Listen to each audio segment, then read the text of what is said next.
మన ఎదుటిగా దేవుడు ఈ దినాన 4 ప్రశ్నలు మన ఎదుటికి ఉంచాడు. మొదటి ప్రశ్న ఏంటంటే, ఎంతమంది దేవుణ్ణి ప్రేమిస్తున్నారు అంటే, చాలా మంది చేతులెత్తే సమాధానం చెప్తారు, మేము దేవుణ్ణి ప్రేమిస్తున్నామని చెప్తారు. హల్లెలూయా.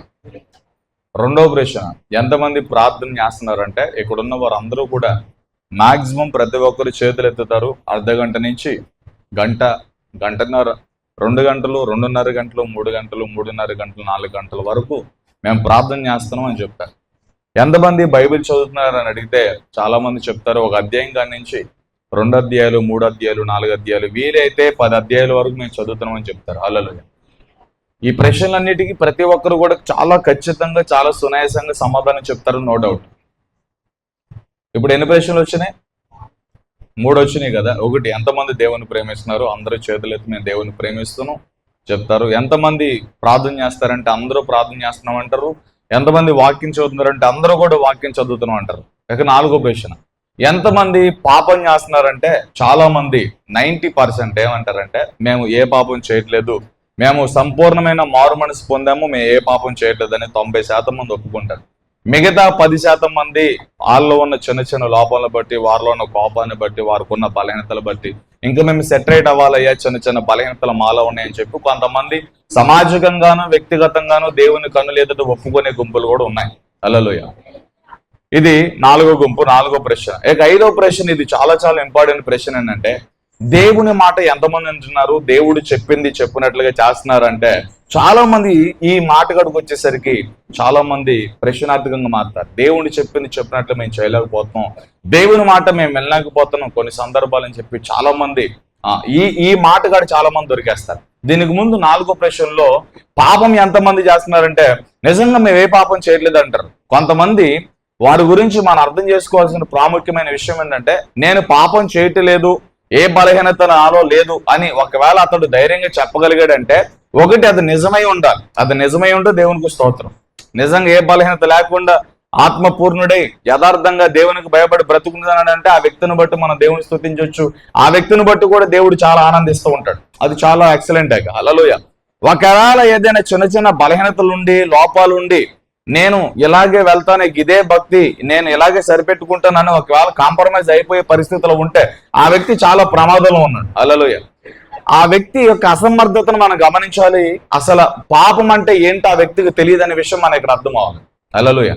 పాపం మీద అవగాహన లేనప్పుడు, పాపం అంటే ఏంటో తెలియనప్పుడు ఆ వ్యక్తి ఒప్పుకోలేడు.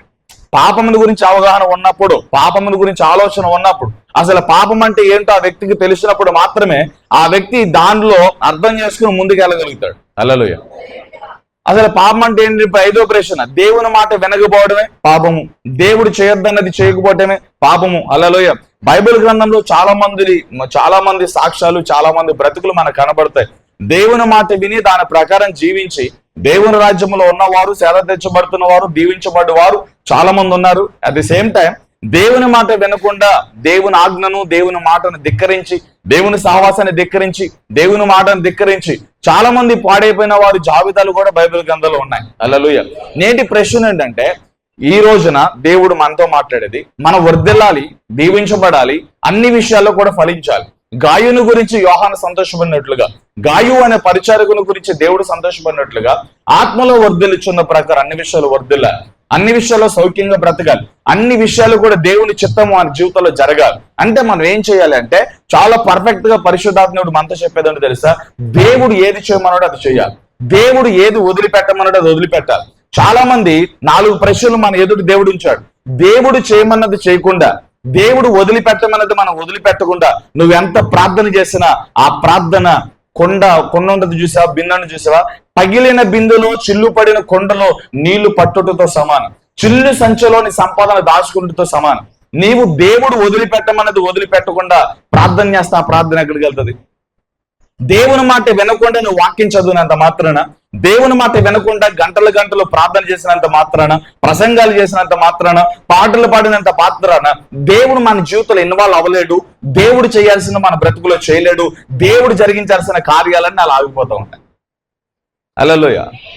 సమూయేలు సౌలుకి ఇదే చెప్తాడు, నువ్వు పొట్టేళ్లకు అర్పించుట కంటే, బలులు అర్పించుట కంటే, బలిపీఠాలు కట్టుట కంటే దేవుని మాట వినుట శ్రేష్టము. హల్లెలూయా. Praise lord. దేవుని మాట వినటం, దేవుడు ఏదైతే విడిచిపెట్టమన్నాడో అది విడిచిపెట్టినప్పుడు, దేవుడు ఏది చేయమన్నాడో అది చేయమన్నప్పుడు మనం ఖచ్చితంగా దీవించబడతాం. హల్లెలూయా. చాలా మంది పాపములలో అతి ప్రాముఖ్యమైన పాపం ఇదే, దేవుని మాట వినకపోవటము. నిత్య జీవాన్ని పాడు చేసుకున్నవాడు, దేవుని కృపను పోగొట్టుకున్నవాడు, దేవునికి దూరం అయిపోతున్న వాడితో సమానం. దేవుని మాట వినకుండా నువ్వు ఎంత ప్రార్థన చేసినా ఆ ప్రార్థన దేవుని సన్నిధికి చేరదనే విషయాన్ని గమనించాలి.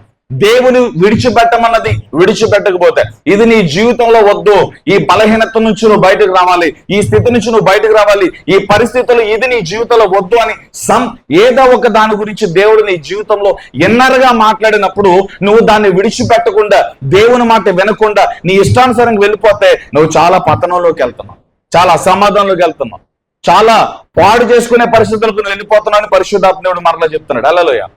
ఇప్పుడు మనం ఒక వాక్యం చూస్తాం, మత్తయి సువార్త 19వ అధ్యాయము 27వ వచనం కనుక మనం పరిశీలన చేసినట్లయితే, యేసుక్రీస్తు ప్రభు శిష్యుల్లో ప్రప్రథముడైన పేతురు యేసు ప్రభు దగ్గరకు వచ్చాడు.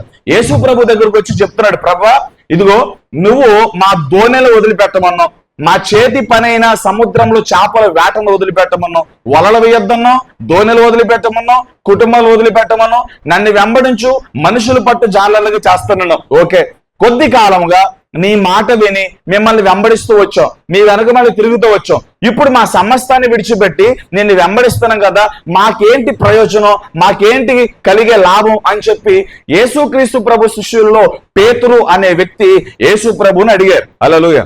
దానికి యేసు ప్రభు ఏం సమాధానం చెప్పాడు చూద్దాం ఒకసారి. మత్తయి సువార్త 19వ అధ్యాయము 27వ వచనంలో, మీలో ఎవడు ముక్కుడై ఉండగోరునో, చూడండి ఒకసారి 27వ వచనం. సారీ ఒకసారి నేను 20వ వచనం చదువుతున్నాను. 19వ అధ్యాయం 27వ వచనం. అందరూ కూడా చూడండి ఒకసారి. పేతురు, ఇదిగో మేము సమస్తమును విడిచిపెట్టి నిన్ను వెంబడించటమే కనుక మాకేమి దొరుకునని ఆయనను అడుగగా, యేసు వార్త ఎట్లనను, ప్రపంచ పునర్జనమందు అనగా మనుష్య కుమారుడు మహిమ యందు రాకడ యందు మనుష్య కుమారుడు తన మహిమ కలిగి సింహాసనం మీద ఆసీనుడై ఉన్నప్పుడు నన్ను వెంబడించిన మీరును 12 సింహాసనం మీద ఆసీనుడై ఇశ్రాయేలు 12 గోత్రముల వారికి తీర్పు తీర్చుదురు. నా నామము నిమిత్తము అన్నదమ్ములైనను అక్క చెల్లులైనను తండ్రినైనను తల్లినైనను పిల్లనైనను భూములైనను ఎండ్లనైనను విడిచిపెట్టిన ప్రతివాడు 100 రెట్లు పొందును. ఇదిగాక నిత్య జీవమును స్వతంత్రించుకును. మొదటి వారు అనేకులు, కడపటి వారు ఉదురు, కడపటి వారు అనేకులు మొదటి వారు అవుతారు. హల్లెలూయా. యేసు ప్రభు చాలా థీమ్గా, చాలా మెథడ్గా వాళ్ళకి చెప్పింది అంటే, నన్ను నమ్మిన వాడు, నన్ను వెంబడించిన వాడు పేతురు సమస్తాన్ని విడిచిపెట్టి నన్ను వెంబడించున్నాను కదా, ఇదిగో నన్ను వెంబడించడం అంటే ఇది. వెంబడించే విధానం గురించి చెప్పాడు. మనుషులు ఎంతమంది అయితే ఉన్నారో, తల్లిదండ్రులు కావచ్చు, అన్నదమ్ములు కావచ్చు, అక్కచెల్లెలు కావచ్చు, నీ భూములు కావచ్చు, నీ మేడలు కావచ్చు, నీ ఉద్యోగాలు కావచ్చు, నీ సమస్తాన్ని నేను ఏదైతే విడిచిపెట్టన్నానో వాటిని విడిచిపెట్టినట్లయితే, హల్లెలూయా, పరలోకంలో మన రాజ్యములో, అక్కడ యేసు ప్రభు రాజ్యం అంటే మన రాజ్యం అనమాట, మన రాజ్యంలో మనముండే స్థలంలో లేదా నేనుండే స్థలంలో మీరు కూడా ఉంటారు. నా ఎదుటగా నా పక్కనగా మీరు కూడా, మీకు 12 సింహాసనాలు వేయబడతాయి. 12 అపోస్తులైన మీరు 12 మంది కూడా 12 ఇశ్రాయేలు గోత్రాలు మీరు పరిపాలన చేస్తారు, నాతో పాటు మీరు ఉంటారు, నావన్నీ మీవే అని యేసు ప్రభు చెప్పేశారు. అది మాత్రమే కాక నిత్య జీవాన్ని స్వతంత్రించుకుంటారు. హల్లెలూయా. నిత్య జీవాన్ని స్వతంత్రించుకుంటారని యేసు ప్రభు చెప్పారు. అలా చెప్తూ మొదటి వారు అనేకులు, చాలా మంది కడపటి వారు అనేకులు మొదటి వారని యేసు ప్రభు చెప్పేశారు. హల్లెలూయా. రైట్. ఇప్పుడు పేతురు చేసిన అతి ప్రాముఖ్యమైన పని ఏంటంటే, యేసయ్య ఏదైతే వదిలిపెట్టమన్నాడో దాన్ని వదిలిపెట్టాడు. మొట్టమొదటి ఏం వదిలిపెట్టమన్నాడు? వలలను వదిలిపెట్టు, దోణిని వదిలిపెట్టు, నీ చేతిని వదిలిపెట్టి నన్ను వెంబడించు. హల్లెలూయా. ఈ రోజు మనం చేయాల్సిన పని ఇదే. హల్లెలూయా.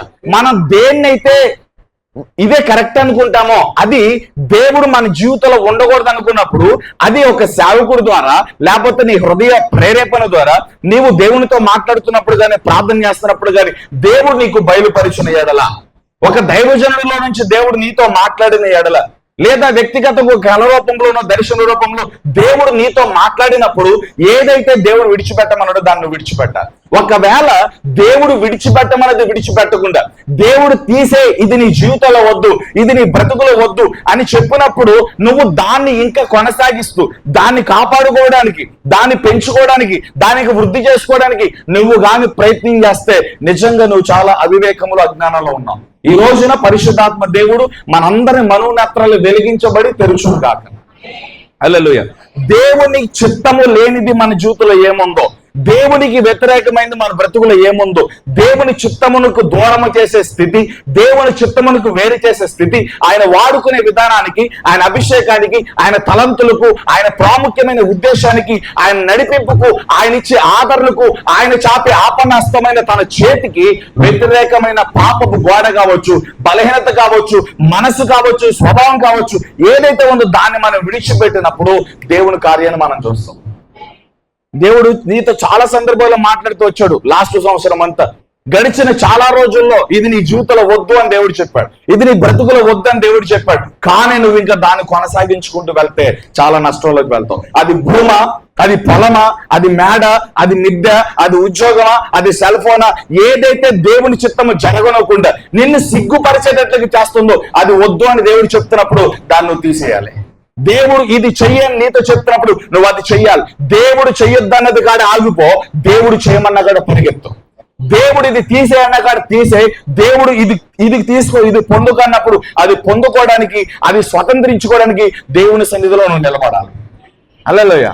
కొన్ని ఎగ్జాంపుల్స్ చూద్దాము. ఆదికాండము 39వ అధ్యాయంలో మనకి యోసేపు కనబడుతుంది. యోసేపుల గురించి మనం ఆలోచన చేస్తే, పొతీఫర్ భార్య యోసేపు చొక్కా పట్టుకుని నన్ను సైనించు, నాతో సైనించు, నాతో పాపం చేయి అంది. హల్లెలూయా. ఇది మనందరికీ తెలిసిన స్టోరీ. అయితే ఇక్కడ మనం నేర్చుకోవాల్సిన ఒక ప్రాముఖ్యమైన పాఠం ఒకటి ఉంది. యోసేపు ఎవరి చేతిలో ఉన్నాడు అంటే పొతీఫర్ చేతిలో ఉన్నాడు, పొతీఫర్ భార్య చేతిలో ఉన్నాడు. హల్లెలూయా. ఇంటిలో ఎవరూ లేరు, మనిద్దరమే ఉన్నాం, రా నాతో కలిసి సైనించు, పాపం చేయని చొక్కా పట్టుకున్నప్పుడు పొతీఫర్ భార్య చేతిలో యోసేపు చొక్కా చిక్కబడి ఉంది. అయితే యోసేపు ఏం చేస్తాడు తెలుసా? ఇంట్లో నువ్వున్నావు, నేనున్నా, ఇంట్లో ఎవరు లేకుండొచ్చు, కానీ ఆకాశమందు ఆసీనుడి ఉన్న దేవుని కన్నులు మనిద్దరినే చూస్తున్నాయి. నువ్వు మాట్లాడేది ఆయనకు తెలుసు, నేను మాట్లాడేది ఆయనకు తెలుసు, నీ ఆలోచన ఆయనకు తెలుసు, నా ఆలోచన ఆయనకు తెలుసు. ఇక్కడ దైవజనుడు లేకుండొచ్చు, నా తల్లిదండ్రులు లేకుండొచ్చు, రక్త సంబంధం లేకుండొచ్చు, మనుషులు ఎవరు లేకుండొచ్చు, ఈ 4 గోడల మధ్య నువ్వు నేను ఉండొచ్చు, కానీ మన మధ్యలో దేవుని సన్నిధి ఉంది, మన మధ్యలో దేవుని ఆత్మ ఉంది, మన మధ్యలో దేవుని కనుదృష్టి ఉంది. దేవుని కనుదృష్టి ఎదుట, దేవుని ఆలోచన ఎదుట, దేవుని ఉద్దేశం ఎదుట నేను ఈ పాపమును చెయ్యను అని తను తలంచి అక్కడ ఏం చేశారు తెలుసా? తన వస్త్రమును విడిచిపెట్టి, అండర్లైన్ చేయండి, తన వస్త్రమును విడిచిపెట్టి పొతీఫర్ భార్య చేతుల నుంచి విడిపించుకుని తన యవ్వనాచల నుండి, తన శోధన నుండి, తన పాపము నుండి దూరముగా పారిపోయాడు. ఇక్కడ యోసేపు దేని విడిచిపెట్టాడు తెలుసా? వస్త్రమును విడిచిపెట్టాడు. అది మొట్టమొదటి పాయింట్ రాసుకోండి. యోసేపు దేని విడిచిపెట్టాడంటే వస్త్రమును విడిచిపెట్టాడు. పాపం అనే వస్త్రము, పాపము వెంటాడుతున్నప్పుడు పొతీఫర్ భార్య యోసేపుని వెంటాడినప్పుడు అనేక మార్లు ట్రై చేసింది. యోసేపుని ఏదో రకంగా దక్కించుకోవాలని, యోసేపుతో ఏదో రకంగా పాపం చేయాలని, యోసేపుని ఏదో రకంగా పొందాలని, యోసేపుని లొంగపరుచుకోవాలని, లొంగ తీసుకోవాలని ఎన్నిసార్లు ట్రై చేసిన, పాపము చేయాలని ట్రై చేసిన, సైనించాలని ట్రై చేసిన, యోసేపు నా వాడని ఎన్నిసార్లు అనిపించుకోవాలని ట్రై చేసిన, యోసేపు ఎక్కడ కూడా పాపం విషయంలో కాంప్రమైజ్ కాలా. హల్లెలూయా. యోసేపు పొతీఫర్ భార్య చేతిలో నుండి పారిపోయినప్పుడు ఆవిడ చేతులు ఏముందో తెలుసా? వస్త్రం ఉంది. తన వస్త్రము తన చేతిలో ఉన్న వస్త్రముల గురించి కూడా ఆలోచించకుండా వస్త్రమును విడిచిపెట్టి పారిపోయాడండి. హల్లెలూయా. వస్త్రము విడిచిపెట్టాడు. దేవుడు కూడా మనతో చెప్తాడు, ఇది నీ చేతిలో ఉండకూడదు, ఇది నీ చేతిలో ఉండకూడదు. ఈ ఆలోచన, ఈ కోపం, ఈ తలంపు నీ బ్రతుకులో ఏదైతే దేవుడు మార్చుకోమంటాడో, విడిచిపెట్టమంటాడో అది నువ్వు విడిచిపెట్టాలి. హల్లెలూయా. ఇప్పుడు వస్త్రాన్ని యోసేపు ఎందుకు విడిచిపెట్టాడు అని ఇక్కడ ఇంకా కొద్దిగా డెప్త్లోనికి, లోతులోనికి వెళ్దాం. ఒకసారి ఆలోచించాలి. ఇన్ కేస్ యోసేపు ఎవరి చేతిలో ఉన్నాడంటే పొతీఫర్ భార్య చేతిలో ఉన్నాడు. ఒకవేళ తన వస్త్రము గురించి తను ఆగిపోతే ముందు యాత్రలోకి వెళ్ళాడు, ముందు పరుగులోకి వెళ్ళడం. వస్త్రం పట్టేసుకోండి, వినాలి, చాలా సింపుల్ గా చెప్తాను. వస్త్రం పట్టేసుకోండి. 1, యోసేపు ఆ వస్త్రం గురించి ఆగిపోవాలి. 2, వస్త్రము పోయిన పర్లా నేను పరిగెత్తాలి. 2 ఆప్షన్లు ఉన్నాయి, ఇంక వేరే ఆప్షన్ లేదు. 1, వస్త్రము గురించి, తన పై బట్ట గురించి ఆగిపోవాలి. ఆగిపోతే లొంగిపోయే ఛాన్సెస్ చాలా ఎక్కువ ఉన్నాయి. ఎందుకంటే తన టెంప్ట్ అవ్వడానికి అతడు ఎవరొస్తుడు, యవనాశలతో ఉంటాడు. 17-18 సంవత్సరాల కంటే పెద్ద వయసు ఏం కాదు, మహా అయితే ఒక 20 సంవత్సరాల లోపు కలిగిన వయసు కలిగిన వాడు. టెంప్ట్ అవడానికి. వాక్యం చెప్తుంది యవ్వనులు ఖచ్చితంగా తప్పక త్రొట్టెలతాడు అని వాక్యంలో రాయబడింది. హల్లెలూయా. 2 ఆప్షన్లు ఉన్నాయి యోసేపు జీవితంలో. ఒకటి, పొతీఫర్ భార్య చేతిలో వస్త్రము గురించి బంధించబడాలి, ఆగిపోవాలి. రెండోది, వస్త్రము పోయినా పర్లేదు, నేను పరిగెత్తాల్సిన కాడికి పరిగెత్తాలి. ఈ 2 ఆప్షన్లో యోసేపు మొదటిది ఎంచుకోలే, రెండోది ఎంచుకున్నాడు. వస్త్రము చెంగు పోతే పోయింది, వస్త్రము చిరిగితే చిరిగింది, నా వస్త్రము పోయినా పర్లా, లోపట ఉన్న నా అంతరంగంలో ఉన్న పరిశుద్ధత నేను కాపాడుకోవాలి. లోపట నా దేవుడు నివసిస్తూ ఉండగా పై మీద ఎన్ని శ్రమలు వచ్చినా, పై వస్త్రం మీద, పై శరీరం మీద ఎన్ని శ్రమలు వచ్చినా, ఎన్ని టెంప్టేషన్లు వచ్చినా, ఎన్ని కోరికలు వచ్చినా, నేను ప్రకృతి సంబంధిగా బ్రతకగా, ఆత్మ సంబంధిగా బ్రతకడానికి పైన ఎంత డ్యామేజ్ జరిగిన పర్లా, లోపట ఉన్న నా సాక్ష్యాన్ని, లోపట ఉన్న నా పరిశుద్ధతను నేను కాపాడుకోవాలనే ప్రాముఖ్యమైన ఏంతో పరిగెత్తుకెళ్ళిపోయాడు. చాలా మంది దీనికి భయపడతారు. లోకంలో శ్రమలు ఎన్ని వచ్చినా, లోకంలో కష్టాలు ఎన్ని వచ్చినా, నీ లోకంలో ఎన్ని నిందలు నీ మీదకి వచ్చినా, వాటిని నువ్వు ఫేస్ చేయడానికి సిద్ధంగా ఉండాలా, వాటిని ఎదుర్కోవడానికి సిద్ధంగా ఉండాలా, వాటిని ఇలా విని ఇలా వదిలిపెట్టడానికి మనం సిద్ధంగా ఉండాలి. ఈ విషయంలో మనం సాక్రిఫైస్ చేయాలి. హల్లెలూయా. ఒక 5 కప్పలు ఆడుకుంటున్నాయి. ఒక 5 కప్పలు ఆడుకుంటూ ఉండగా పెద్ద బావి ఒకటి ఉంది. ఆ బావిలో 3 కప్పలు పడిపోయింది. హల్లెలూయా. 2 కప్పలు మాత్రం పైన ఉన్నాయి. ఆ 3 కప్పలతో పైన ఉన్న 2 కప్పలు అంటేనే ఈ గోతులో నుండి మీరు రావటం అసాధ్యం. హల్లెలూయా. ఈ గోతులో నుండి పైకి రావటం అసాధ్యం. ఇక మీరు ఈ గోతులో చచ్చిపోవడమే. మేము చూడు చాలా హ్యాపీగా ఉన్నామని పైన ఉన్న 2 కప్పలు చక్కగలుగుతున్నాయి. చాలా మంది కూడా ఈ కప్పల్లాగా అప్పుల్లో ఉన్నవాడు, బలహీనతలో ఉన్నవాడు, బాధలో ఉన్నవాడు ఒకవేళ పడిపోయి ఉంటే పైకి మనం నీతి కబుర్లు చాలా చెప్తూ ఉంటాం. అందుకని దేవుని వాక్యం చెప్తుంది, 100 నీతి కబుర్లు చెప్పేవాడు కంటే, 100 ఉచిత సలహాలు ఇచ్చేవాడు కంటే చిన్న సహాయం చేసేవాడు మిన్న అని చెప్తుంది బైబిల్. హల్లెలూయా. ఒక వ్యక్తి బాధలో ఉన్నప్పుడు, శ్రమలో ఉన్నప్పుడు, కష్టాల్లో ఉన్నప్పుడు మన మాటలు వారికి ఊరటిచ్చేవిగా ఉండాలి, వారి విశ్వాసం పెరిగేటట్టుగా ఉండాలి, వారు ఇంకా దేవుని మీద ఆనుకునేటట్టుగా ఉండాలి. చాలా మంది విశ్వాసుల మాటలు, సేవకుల మాటలు ఈ రోజున ఎలా అయిపోయినాయి అంటే పుండి మీద కారం చల్లేవాడితో బాధపడేవాడికి ఇంకా బాధ ఎక్కువైపోయేటట్టు, చితికి నల్లికి వేజారిపోయేవాడికి ఇంకా ఏ హోపు లేదు, నీ పని అయిపోయిందట్టుగా ఉంటున్నాయి మాటలు చాలా మంది. హల్లెలూయా. అలా ఉన్నాయి. పైన ఉన్న 2 మాటలు ఎలా ఉన్నాయి అంటే 2 కప్పలు ఏం మాట్లాడుతున్నాయి, అయ్యో చాలా లోతుది, ఇంత లోతు ఎలా ఎగురుతావు, నీ బలమంతా నీ శక్తి అంతా ఉపయోగించని ఇంత లోతు నువ్వు ఎలా ఈదుతావు, కప్ప ఈదుతుంది, చాలా వేగంగా ఈదాలి, పరిగెత్తాలి, అంటే గెంతాలి. ఈ గోతుల నుండి పైకి రావాలంటే నీ బలము చాలదు, నీ శక్తి చాలదు, ఎలాగా అని చెప్పనంటే ఈ 3 కప్పలు ప్రయత్నం చేస్తున్నాయి. ఈ 3 కప్పలు ఒక కప్ప ఎగిరి ఆగిపోయింది. ఇప్పుడు 2వ కప్ప కూడా ఎగిరి ఆగిపోయింది. 3వ కప్ప ఎగురుతుంది. ఆ 2 కప్పలు ఆగిపోయినాయి, కానీ ఇది మాత్రం ఆగుతుంది. ప్రయత్నం చేస్తుంది, గెంతుతుంది, పడుతుంది, ఉన్న పాటున ఉన్న పల్లంగా పైకి వచ్చేసింది. హల్లెలూయా. మిగతా 2 కప్పలు రాలేకపోయింది. ఈ పైకప్ప, ఈ 3వ కప్ప పైకి వచ్చేసింది. కప్ప ఉంది కదా, అది వచ్చేసింది. అది ఎందుకు వచ్చేసింది అని ఇక్కడ ఆలోచిస్తే ఆ 2 కప్పలకి చెవులు బాగా వినబడుతున్నాయి. అది ప్రయత్నాలు చేస్తుంది పైకి ఎక్కడానికి. ఈ స్థితిలో నుంచి, ఈ గోతుల నుంచి ఏదో రకంగా పైకి రావాలని ఆ 2 కప్పలు ప్రయత్నం చేస్తూ ఉంటే ఈ పైన ఉన్న 2 కప్పలు ఏం చేస్తుంది తెలుసా, నీ వల్ల కాదు, నువ్వు రాలేవు, నీ శక్తి చాలు, నీ బలం చాలు, నీ పని అయిపోయింది, ఇక నువ్వు దీంట్లోనే, ఇక ఈ అప్పుల నుంచి బయటకు రావు, ఈ రాగుల నుంచి బయటకు రావు, ఈ సమస్యల నుంచి బయటకు రావు, ఇక నీ పని అయిపోయింది, నీ జీవితం అయిపోయింది, నీ కుటుంబం అయిపోయింది, ఇక నో హోపు అని అంటాను. ఈ మాటలు బాగా వినిపించేసుకుని భయపడిపోవడం ప్రారంభించాయి. భయంతో ఎంతవరకు గెంటితే. అందుకే ఎవడైనా నీకు వ్యతిరేకంగా నీ పని అయిపోయింది అన్నాడా, ఆ మాటను వదిలిపెట్టే, అసలు దాన్ని వినొద్దు. ఇక నీ వల్ల ఏమీ కాదు, మాత్రమే కాదు, అసలు వేస్ట్, నీ జీవితం పనికిరాదు, నా ముందు నువ్వెంత అని అంటే అసలు అలాంటి వాళ్ళ పక్క నువ్వు ఉండొద్దు. ఈ లోకంలో ఒకటి నేర్చుకో, నీకు మర్యాద ఎవరికాడ నువ్వు ఉండొద్దు, నీకు మర్యాద ఇచ్చేకాడ ఎంతైనా తగ్గించుకో. నిన్ను అర్థం చేసుకునే మనుషుల దగ్గర నువ్వు టైం వేస్ట్ చేయొద్దు, నీకు విలువ ఇవ్వని వాడి కాడ నువ్వు టైం వేస్ట్ చేయొద్దు. నీకు విలువ ఇచ్చే కాడ, నీకు విలువ ఇచ్చే స్థలం దేవుడు ఒక్కడే. నీ పేరు పెట్టి పిలిచిన వాడు దేవుడు ఒక్కడే. నువ్వేంటో నీ స్థితిగతులు అంటే ఎరిగిన వాడు దేవుడు ఒక్కడే. నీకు దేవుడు ఒక్కడే విలువ ఇవ్వగలుగుతాడు, నిన్ను దేవుడు ఒక్కడే వాడుకోగలుగుతాడు, నిన్ను దేవుడు ఒక్కడే వృద్ధి చేయగలుగుతాడు, నిన్ను దేవుడు ఒక్కడే నడిపించగలుగుతాడు. ఇంకా ఏ మనుషులు ఎదుటికి వెళ్ళినా నువ్వు సిగ్గుపడతావు. ఇది రాసుకోండి అంతే. హల్లెలూయా. ఆ 2 కప్పలు ట్రై చేసింది, కానీ ఎగురుతూ ఈ పైన 2 కప్పల మాటలు వినేసరికి భయం కలుగుతుంది. నిజంగా ఎన్నిసార్లు ప్రయత్నం చేశానో అది చెప్పింది నిజమే కదా, వాళ్ళు చెప్పినట్లుగా నేను పైకి ఎదగలేకపోతున్నాను, పైకి ఎగరలేకపోతున్నాను, ఇక పైకి వెళ్ళలేను, ఇక నా పని అయిపోయింది. ఫస్ట్ ఏదో కొద్ది ఊగిని ఇంకా అవి ఫోర్స్ చేసి మీ పని ఇంతే, ఈ గోతుల నుంచి రాలేరు, పైకి రాలేరు, ఇక ఈ పోరెక్కువైపోయింది. ప్రయత్నం చేయటం నిదానంగా సన్నిగిలితో వచ్చింది.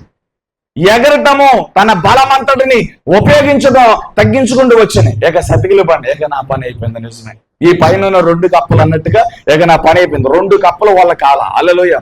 3వ కప్పు మాత్రం పైకి రాగలిగి. ఎందుకు పైకి రాగలిగిందంటే ఏ మాట అది వినిపించుకోవడానికి అవకాశం లేదు. అది చెవిటి కప్ప. బలహీనపరిచే మాటలు, నీ భవిష్యత్తుకి వ్యతిరేకమైన మాటలు, నీ ఎదుగుదలకు వ్యతిరేకమైన మాటలు, నీ ఆశీర్వాదానికి వ్యతిరేకమైన మాటలు, నీ దేవునికి వ్యతిరేకమైన మాటలు, నీ సమాధానానికి వ్యతిరేకమైన మాటలు నీ ఇంటి వారు మాట్లాడొచ్చు, నీ కులం వారు మాట్లాడొచ్చు, నీ ఇంటి పేదవారు మాట్లాడొచ్చు, నీ వాడగట్టు వారు మాట్లాడొచ్చు, నీ అన్నదమ్ములు మాట్లాడొచ్చు. ఎవడు మాట్లాడినా అక్కడ నుండి పక్కకు రా. హల్లెలూయా. అక్కడ నుండి పక్కనకు వచ్చి దేవుని వైపు చూడగలిగితే నువ్వేం చేయగలుగుతావో దేవుడు చెప్తాడు. నీ వల్ల ఏమవుతుందో దేవుడు చెప్తాడు. నువ్వు దేవుని కోసం ఎలాంటి అద్భుతాలు చేయగలుగుతావో, నిన్ను నీ కుటుంబాన్ని దేవునిలో నాటుకోవడానికి నిన్ను దేవుడు వాడుకునే విధానం ఏంటో అర్థమవుతుంది. చెప్పుడు మాటలు, పనికిరాని మాటలు, మనుషులు పలికే ఆ మాటలు అసలు వినద్దు. మనుషుల మాటలు ఎంతంటే దేవుడు రాజుల శాసనాలు మార్చేశాడు బైబిల్లో. ఈ మనుషులు ఎవరండి? మనుషులు అన్నంత మాత్రాన్ని ఎదుగుదల ఆగిపోద్దా, నీ దీవెన ఆగిపోద్దా? మనుషుల మాటలు, ఆ అమ్మాయి అంది, ఈ అమ్మాయి నా అన్నాడు, ఈ అన్నాడు, అసలు ఇవన్నీ ఎందుకు? దేవుడు ఏమన్నాడో తెచ్చాడు. దేవుడు ఏమన్నాడు నీ జీవితంలో అది గుర్తు చేసుకో. దేవుడి వాగ్దానం ఏమందో అది గుర్తు చేసుకో. దేవుడు నీకే భరోసా ఇచ్చాడు అది గుర్తు చేసుకో. దేవుడు నీతో మాట్లాడింది గుర్తు చేసుకో. దేవుని మాటను మరిచి మనుషుల మాటలను కనుక నువ్వు హైలైట్ చేసుకున్నావా, నీ పతనము నీ జీవితంలో ప్రారంభమవుతుంది. ఏదైతే నాకు ఇదే పొద్దు అని ఏదైతే నువ్వు భావిస్తున్నావు అది నీకు ఉరిగా మారిపోద్దని యోబు గ్రంథంలో రాయబడింది. హల్లెలూయా, ప్రైజ్ లార్డ్. రండి, యోసేపు దేని వదిలిపెట్టి తెలుసా? వస్త్రములు వదిలిపెట్టాడు. ఎందుకని వస్త్రాన్ని వదిలిపెట్టాడు తెలుసా? వస్త్రముల గురించి కనుక తను ఆగిపోతే పాపంలో చిక్కబడేవాడు. హల్లెలూయా. పై వస్త్రము పోయినా పర్లా, నేను పరిశుద్ధత కొరకు, దేవుని వాగ్దానం కొరకు, దేవుడిచ్చిన నా ముందుంచిన పరుగు కొరకు, దేవుడిచ్చిన దర్శనం కొరకు, దేవుడు నా జీవితంలో చేయబోతున్న ఆ ఉన్నతమైన స్థితి కొరకు ఈ వస్త్రం నేను కేర్చాను. వస్త్రాన్ని విడిచిపెట్టి పరిగెత్తాడు.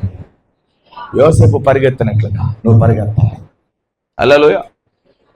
ఏ పాపం అయితే నిన్ను పట్టుకుందో, పొతిఫర్ భార్య యోసేపుని ఎలా పట్టుకుందో అలాగే సెల్ ఫోన్ పట్టుకుంటుంది చాలా మంది, కోపం పట్టుకుంటుంది, లోక ఆశలు పట్టుకుంటే, లోకంలో ధనాపేక్ష పట్టుకుంటుంది. చాలా మంది ధనాపేక్ష చేత పీడించబడతారు, స్వార్థం చేత పీడించబడతారు.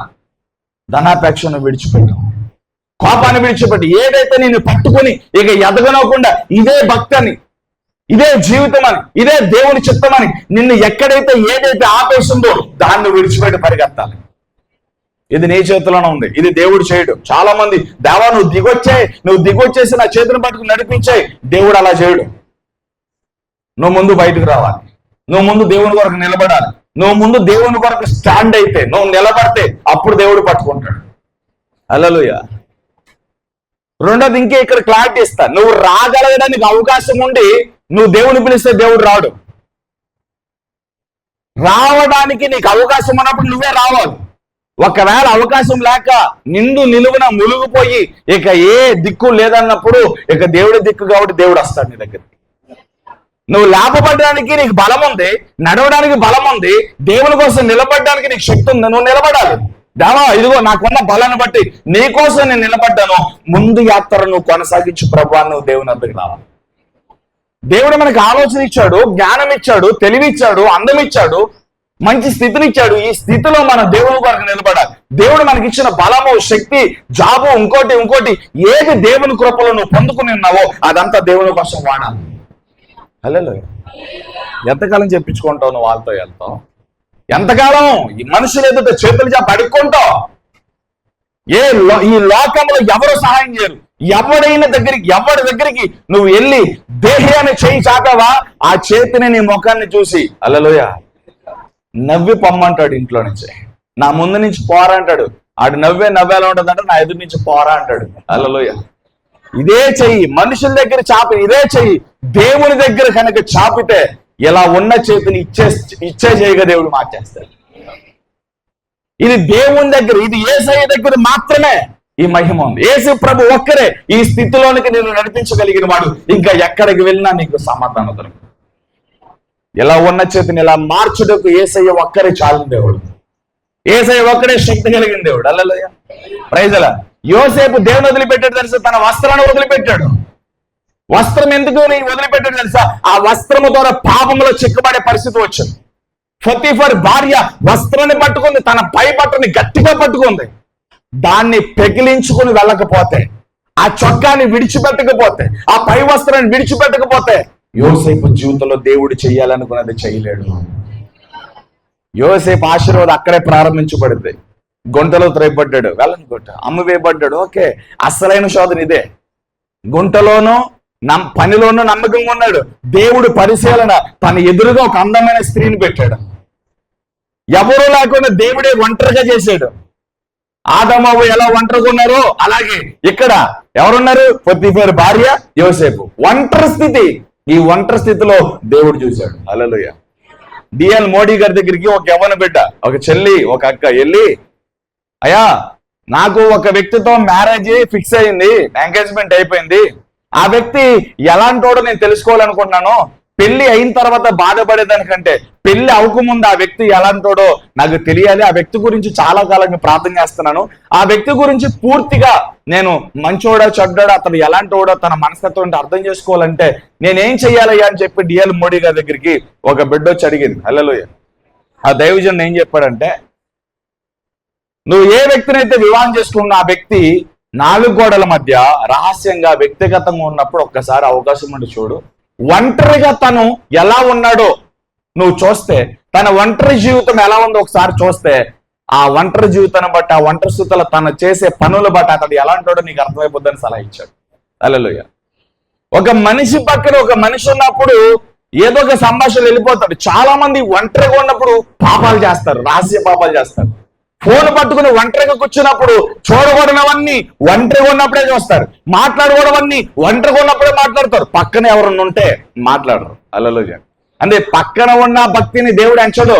ఇప్పుడు ప్రార్థన చేయమంటే అందరూ చాలా మంది గొప్ప జ్ఞానంతో కూడిన బైబిల్లో ఉన్న జ్ఞానయుతమైన మాటలతో ప్రార్థన చేస్తారు. ఈ ప్రార్థన కాదు దేవుడు చూసేది.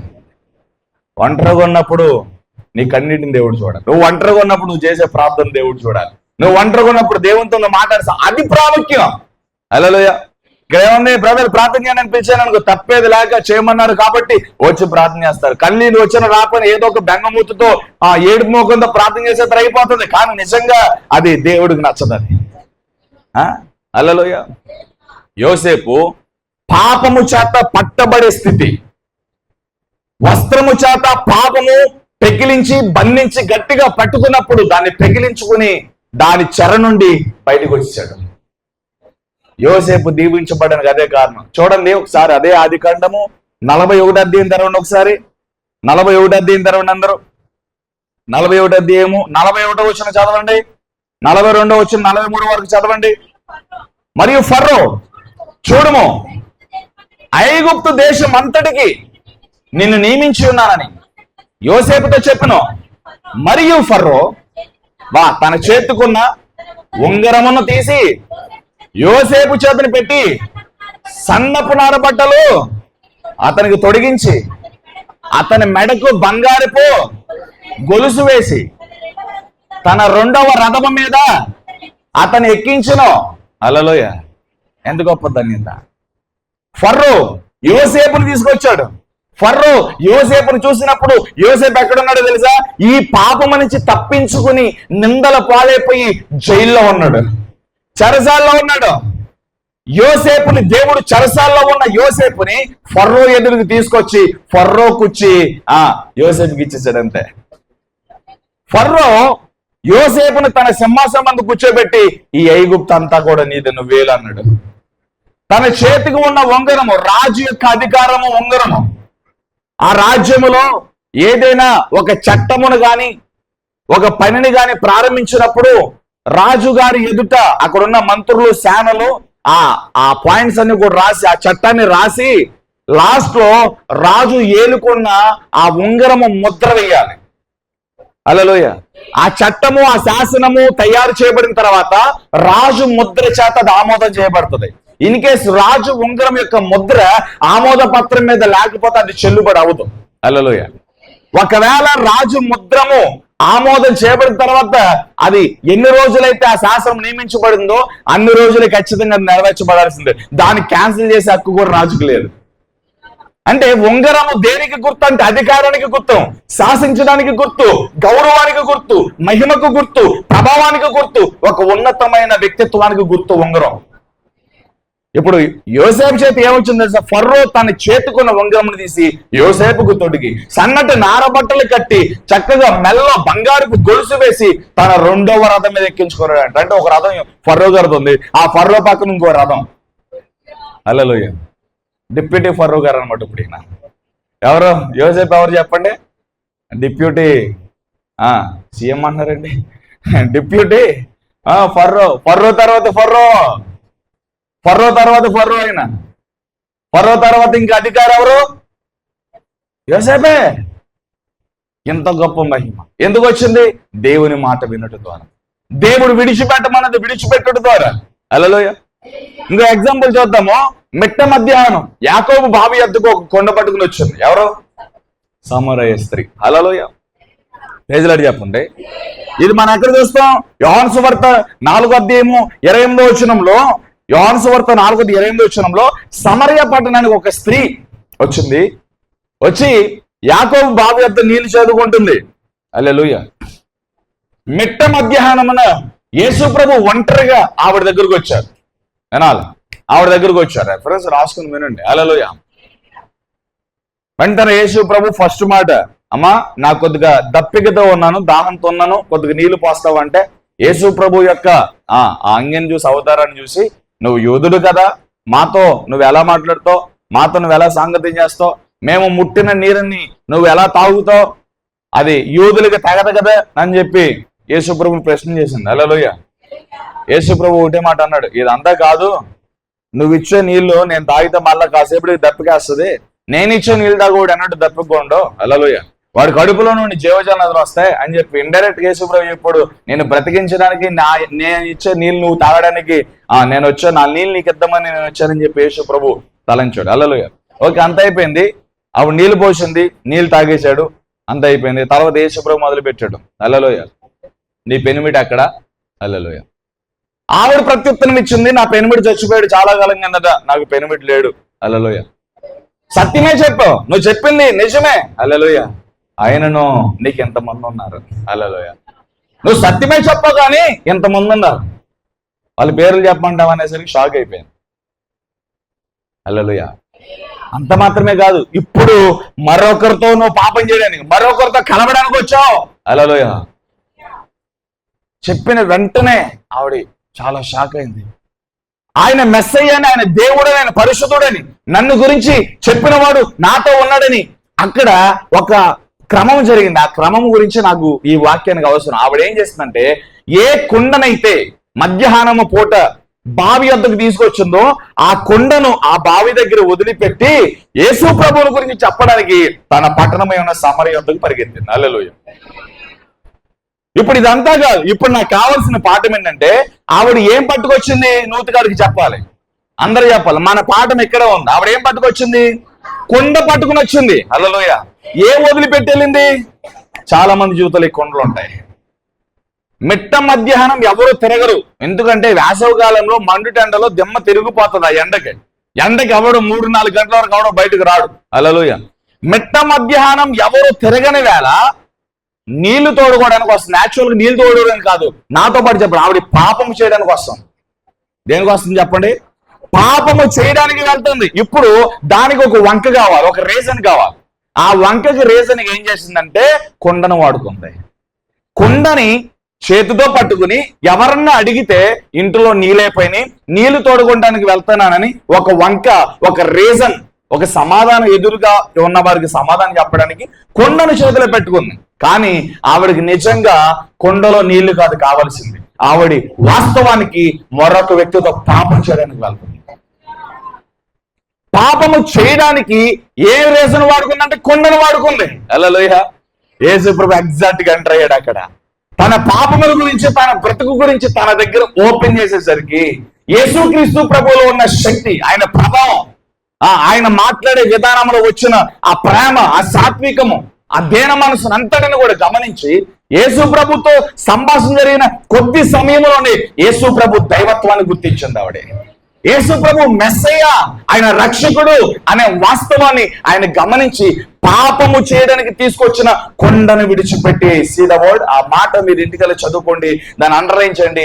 ఏ పాపము కొండ అయితే మోసుకొచ్చిందో ఆ పాపం అనే కొండను వదిలిపెట్టి సువార్త ప్రకటించడానికి తన ఊరు పరిగెత్తింది. హల్లెలూయా. పాపం అనే కొండను విడిచిపెట్టింది. దేవుడు చెప్తున్నాడు, పాపము చేయడానికి నీకు చాలా అవకాశాలు ఉన్నాయి నీ ఇంట్లో. భర్తను మోసం చేయడానికి, భార్యను మోసం చేయడానికి చాలా అవకాశాలు ఇంట్లో ఉన్నాయి. నిజంగా పాపం చేయడానికి చాలా మంది అవకాశాలు ఎత్తుక్కుంటున్నారు, చాలా నష్టపోతున్నారు. జాగ్రత్త. హల్లెలూయా. నిజంగా పాపం చేయాలని ఆలోచన నీ లోపల ఉన్నప్పుడు ఆ పాపమును, ఆ క్రియను జరిగించడానికి నువ్వు ఏదో ఒక దాన్ని ఉపయోగిస్తావు. నీ టాలెంట్ను ఉపయోగిస్తారు చాలా మంది. హల్లెలూయా. ఫోన్ మాట్లాడతారు, ఎవరిని వస్తే వెంటనే కట్ చేసేస్తారు. మీకు దమ్ముంటే ఫోన్ ఇవ్వండి, మీ గ్యాలరీ ఓపెన్ చేసేవ్వండి, మీ క్రోమ్ ఓపెన్ చేసేవ్వండి, మీ హిస్టరీ చూద్దాం. ఒక్కరికి కూడా ధైర్యం ఉండదు. క్రోమ్ హిస్టరీ చూపించండి మీకు దమ్ముంటే, మీ వాట్సాప్ చాట్ చూపించండి, మీ ఫేస్బుక్ లో ఉన్న మెసెంజర్ చాట్ చూపించండి, ట్విట్టర్ ఉంటే ట్విట్టర్ చూపించి, ట్విట్టర్ ఇంకా చాలా ఘోరం. హల్లెలూయా. ఒక్కరికి దమ్ము ఉండదు. ఇస్తా అని ఏదో పైకంటారు, అన్నయ్య చూడరేమోనని. నేను చూసినా చూడపోయినా ఆ రోజు నాకెందుకు కానీ దేవుడు చూస్తున్నాడు. హల్లెలూయా. ప్రైజ్ లార్డ్ చెప్పండి. పాపము చేయడానికి ఆవిడ వాడుకున్న ఆయుధం ఏంటి తెలుసా? కొండ వంకతో, నీళ్లు వంకతో పాపం చేయడానికి వచ్చింది. యేసయ్య పట్టుకోగానే వెంటనే వదిలిపెట్టేసింది, పాపాన్ని వదిలిపెట్టింది. యేసయ్య దగ్గరకు వచ్చినప్పుడు నువ్వు ఒక ఆలోచనతో రావాలి, చర్చకు వచ్చేటప్పుడు నువ్వు ఆలోచనతో రావాలి. ఏంటి ఆలోచన తెలుసా? దేవుడు నాతో ఈ రోజున ఏదైతే మాట్లాడుతున్నాడో దాన్ని బట్టి నా పద్ధతిని సరి చేసుకోవాలి అనే ఆలోచనతో రావాలి. ఇలా వచ్చిన వాళ్ళు ఎంతమంది ఇక్కడ? నిజం చెప్పండి బ్రదర్, సిస్టర్. హల్లెలూయా. ఈరోజు దైవజనుల నుండి దేవుడు నాతో ఏదైతే మాట్లాడుతున్నాడో ఆ మాటను నేను అంగీకరించి ఆ మాట ద్వారా నన్ను నేను సరి చేసుకోవడానికి వచ్చాను అనేవాళ్ళు చాలా తక్కువ మంది ఉంటారు. మీరు మరి అందరూ చేతులు ఎత్తారు, దేవుడు మిమ్మల్ని దీవించాను కానీ. హల్లెలూయా. Praise Lord. ఆవిడ ఏం వదిలిపెట్టింది చెప్పండి? కొండ. ఆ కొండ దేనికి ఉపయోగించింది? పాపానికి ఉపయోగించింది. పాపానికి ఉపయోగించిన కొండ వదిలిపెట్టి యేసు ప్రభుని ఎప్పుడైతే ధరించుకుందో, యేసయ్యని ఎప్పుడైతే అర్థం చేసుకుందో, ఆయన దైవత్వాన్ని గుర్తించిందో, ఆయన క్రియలను ఆలోచించి గుర్తించిందో, వెళ్ళి ప్రకటించి అతి తక్కువ సమయంలోనే ఊరు వాడ జనాలందరినీ పోగు చేసుకుని ఒక పెద్ద సమూహాన్ని తీసుకొచ్చి యేసయ్య ముందు నిలబెట్టింది. నువ్వు ఎంతకాలం అయింది యేసయ్యని తెలుసుకుని? ఎంతమంది నడిపించావు? ఎంతమంది గుంపును యేసయ్య ముందు నిలబెట్టావు? ఎంతమంది కుటుంబాలు యేసయ్య ముందు నిలబెడుతున్నావు? ప్రార్థనలో నువ్వు కొంతమంది కుటుంబాలు యేసయ్య ముందు నిలబెట్టాలి. ప్రభువా, వీళ్ళని దర్శించు, ఈ కుటుంబాలని, నా గ్రామాన్ని, నా పట్టణాన్ని, నా సంఘాన్ని, నా దేశాన్ని పరిపాలించు ప్రభా. దేవుని సన్నిధిలో నీ ప్రార్థనలో కొన్ని కుటుంబాలని, ఎవరి మీద అయితే భారం కలిగి ఉన్నావో, ఏ పట్టణం మీద అయితే భారం కలిగి ఉన్నావో ఆ పట్టణాలు, ఆ ప్రజలను దేవుని ముందు పెట్టాలి. దాని ఆత్మల భారం అంటారు. హల్లెలూయా. నీ ఎదురుగా ఉన్న పరుగు బండంలో పరిగెత్తడానికి ఆ స్థితిగతులన్నీ దేవుని ముందు పెట్టాలి. ఆవిడ ఏం చేసిందో తెలుసా? పాపం అనే కొండను విడిచిపెట్టింది, దేవుని సువార్తను చేపట్టింది. అందరూ చెప్పండి, పాపం అనే కొండను విడిచిపెట్టి దేవుని సువార్తను చేపట్టి దేవుని కోసం ఒక గుంపును సంపాదించింది. నిజంగా ఆవిడ గొప్పది, మనం గొప్పదమ్మా? చెప్పండి. ఆవిడే గొప్పదే. హల్లెలూయా. తెలియదు చెప్పండి. కొంతమంది అంటారు నేనే గొప్పలమేంటి అంటారే. ఎందుకు గొప్ప అంటే మేము దశంభాగం ఎత్తాం, కానికెత్తాం, అది ఎత్తి ఇది ఎత్తాం. నేను ఒకటి చెప్తున్నా, మారు మనసు లేకుండా, దేవుని మాట వినకుండా, దేవుని చెప్పింది చేయకుండా నువ్వు 100 చర్చిలు పాలరాతులతో కట్టించి గిఫ్ట్గా ఇచ్చి నువ్వు పరలోకానికి వెళ్ళవు. రాసుకో. నువ్వు 100 చర్చలు కట్టించి నువ్వు పరలోకానికి వెళ్ళవు. హల్లెలూయా. నీలో పాపం ఉంటే పరలోకానికి వెళ్ళవు. పాపంతో ఎవడో పరలోకానికి చేరుకోలేడు. హల్లెలూయా. అనండి, పాపంతో ఎవడో పరలోకానికి చేరుకోలేడు. అది పరిశుద్ధులు ఉండే స్థలం అది. హల్లెలూయా. యోసేపు వదిలిపెట్టాడు వస్త్రాన్ని, ఈవిడేం వదిలిపెట్టింది? కొండ. పాపము చేయడానికి నీకు చాలా అవకాశాలు ఉన్నాయి. నీ ఇంటిలో చాలా అవకాశాలు చేసుకుంటావు. హల్లెలూయా. పనికి వెళ్తున్నానని చెప్తావు, కానీ స్కూల్కి వెళ్తానని చెప్తావు, ఉద్యోగానికి వెళ్తానని చెప్తావు, వ్యాపారానికి వెళ్తానని చెప్తావు. హల్లెలూయా. చాలా మంది వంకలవి. వెళ్ళిన తర్వాత ఏం చేస్తున్నా? చర్చికి వెళ్తానని చెప్తావు, వచ్చేదారిలో ఏం చేస్తున్నావు? దించిన తలకి ఎక్కడ ఎత్తాలా? చర్చిలో ఎత్తాలా? హల్లెలూయా. వాళ్ళతో వీళ్ళతో మాట్లాడుకుని ఇక్కడ డోర్ వేయబడుతుంది. హల్లెలూయా. దానిగా నేను దేవుడు పిలిచింది, దానిగా నేను దేవుడిని రక్షించింది. ఎంతకాలం చెప్పించుకుంటారండి? హల్లెలూయా. ప్రైజ్ లార్డ్ చెప్పండి. ఏ వదిలిపెట్టింది చెప్పండి? పాపం అనే కొండను వదిలిపెట్టింది ఆవిడ. మనం కూడా దేవునికి వ్యతిరేకమైన దేవుడు వాక్యం ద్వారా నీతో ఏం చెప్తున్నాడు? నువ్వు వాక్యం చదువుకుంటున్నప్పుడు ఇది నీ జీవితంలో ఉండకూడదని దేవుడు నీ హృదయ ప్రేరణ ద్వారా నీతో మాట్లాడుతున్నప్పుడు, నువ్వు పడుకుంటున్నప్పుడు ఒక కళ ద్వారా మాట్లాడుతున్నప్పుడు, నువ్వు ప్రార్థన చేస్తున్నప్పుడు దేవుడు ఒక దర్శనం ద్వారా మాట్లాడుతున్నప్పుడు, ఒక దైవజనంలో నుంచి మాట్లాడుతున్నప్పుడు, అది కొట్టివేసావా చాలా ప్రమాదంలోకి వెళ్తావు. దాన్ని వెంటనే అంగీకరించాలి. ఎస్, దేవుడు దైవజనంలో నుంచి నాతో మాట్లాడాడు. నేను వాక్యం చదువుతున్నప్పుడు దేవుడు నాతో మాట్లాడాడు. నాకు ఒక కళ రూపంలో దేవుడు నాతో దేవుడు నీతో ఎలాగైతే సంభాషించి నీకు బయలుపరచాల్సిన విషయం నీకు బయలుపరిచాడో వెంటనే దాన్ని నువ్వు పొందాలి, వెంటనే దాన్ని గమనించాలి, వెంటనే విడిచిపెట్టాలి. అప్పుడే దేవుడు నేను వాడుకోవడం ప్రారంభిస్తాడు. అప్పుడు దేవుడు నీతో మాట్లాడడం ప్రారంభిస్తాడు. దేవుడు నీతో సంభాషణ చేయగలుగుతాడు. దేవుడు నాతో మాట్లాడాలని ఎంతమంది కోరుకుంటారు? చేతులు ఎత్తండి. దేవుడు ఏదైతే తీసేమన్నాడో అది తీసేస్తే దేవుడు నీతో మాట్లాడు. అది ఉంచుకున్నంత వరకు నీతో మాట్లాడటమే కాదు, అసలు దేవుడు ఉద్దేశం ఏంటో, ఆయన ఏం చేయబోతున్నాడో కూడా నీకు అర్థం కాదు. అంత క్వశ్చన్ మార్క్ అనమాట. గుడ్డివాడు వలె ఆత్మీయ గుడ్డిదనంలో ఉంటాం. గుడ్డివారికి ఏమీ కనపడదు. హల్లెలూయా.